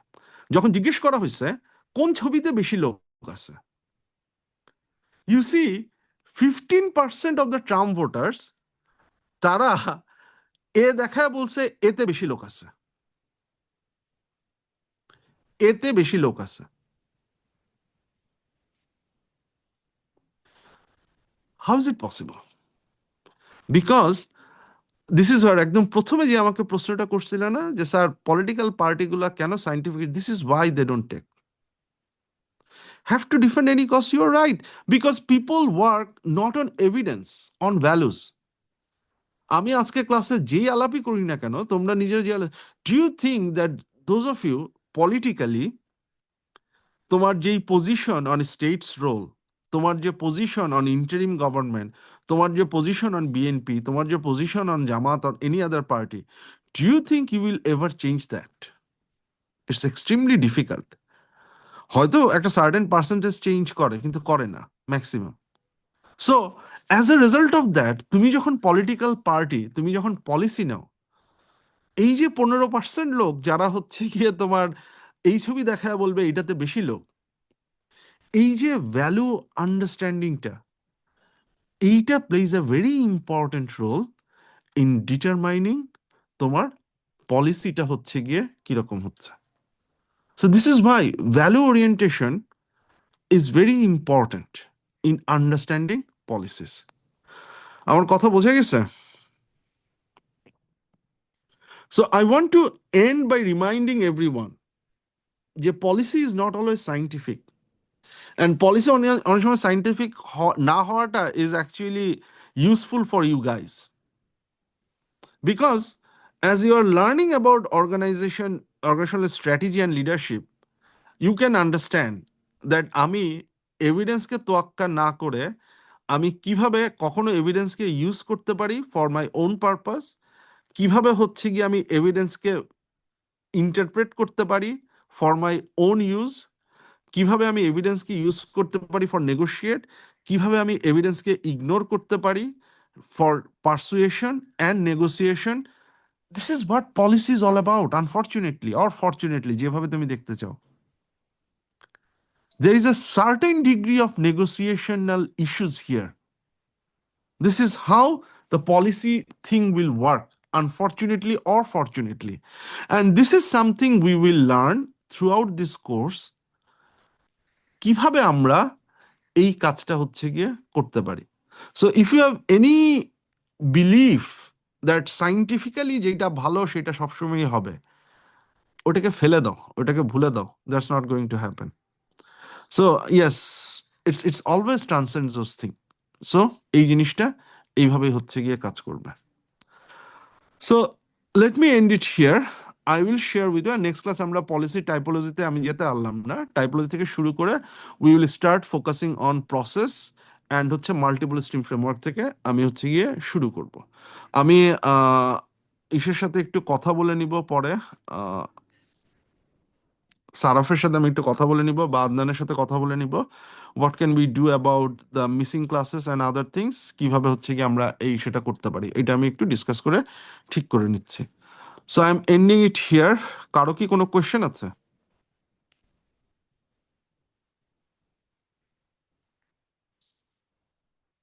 কারো কোনো কোয়েশ্চেন নাই?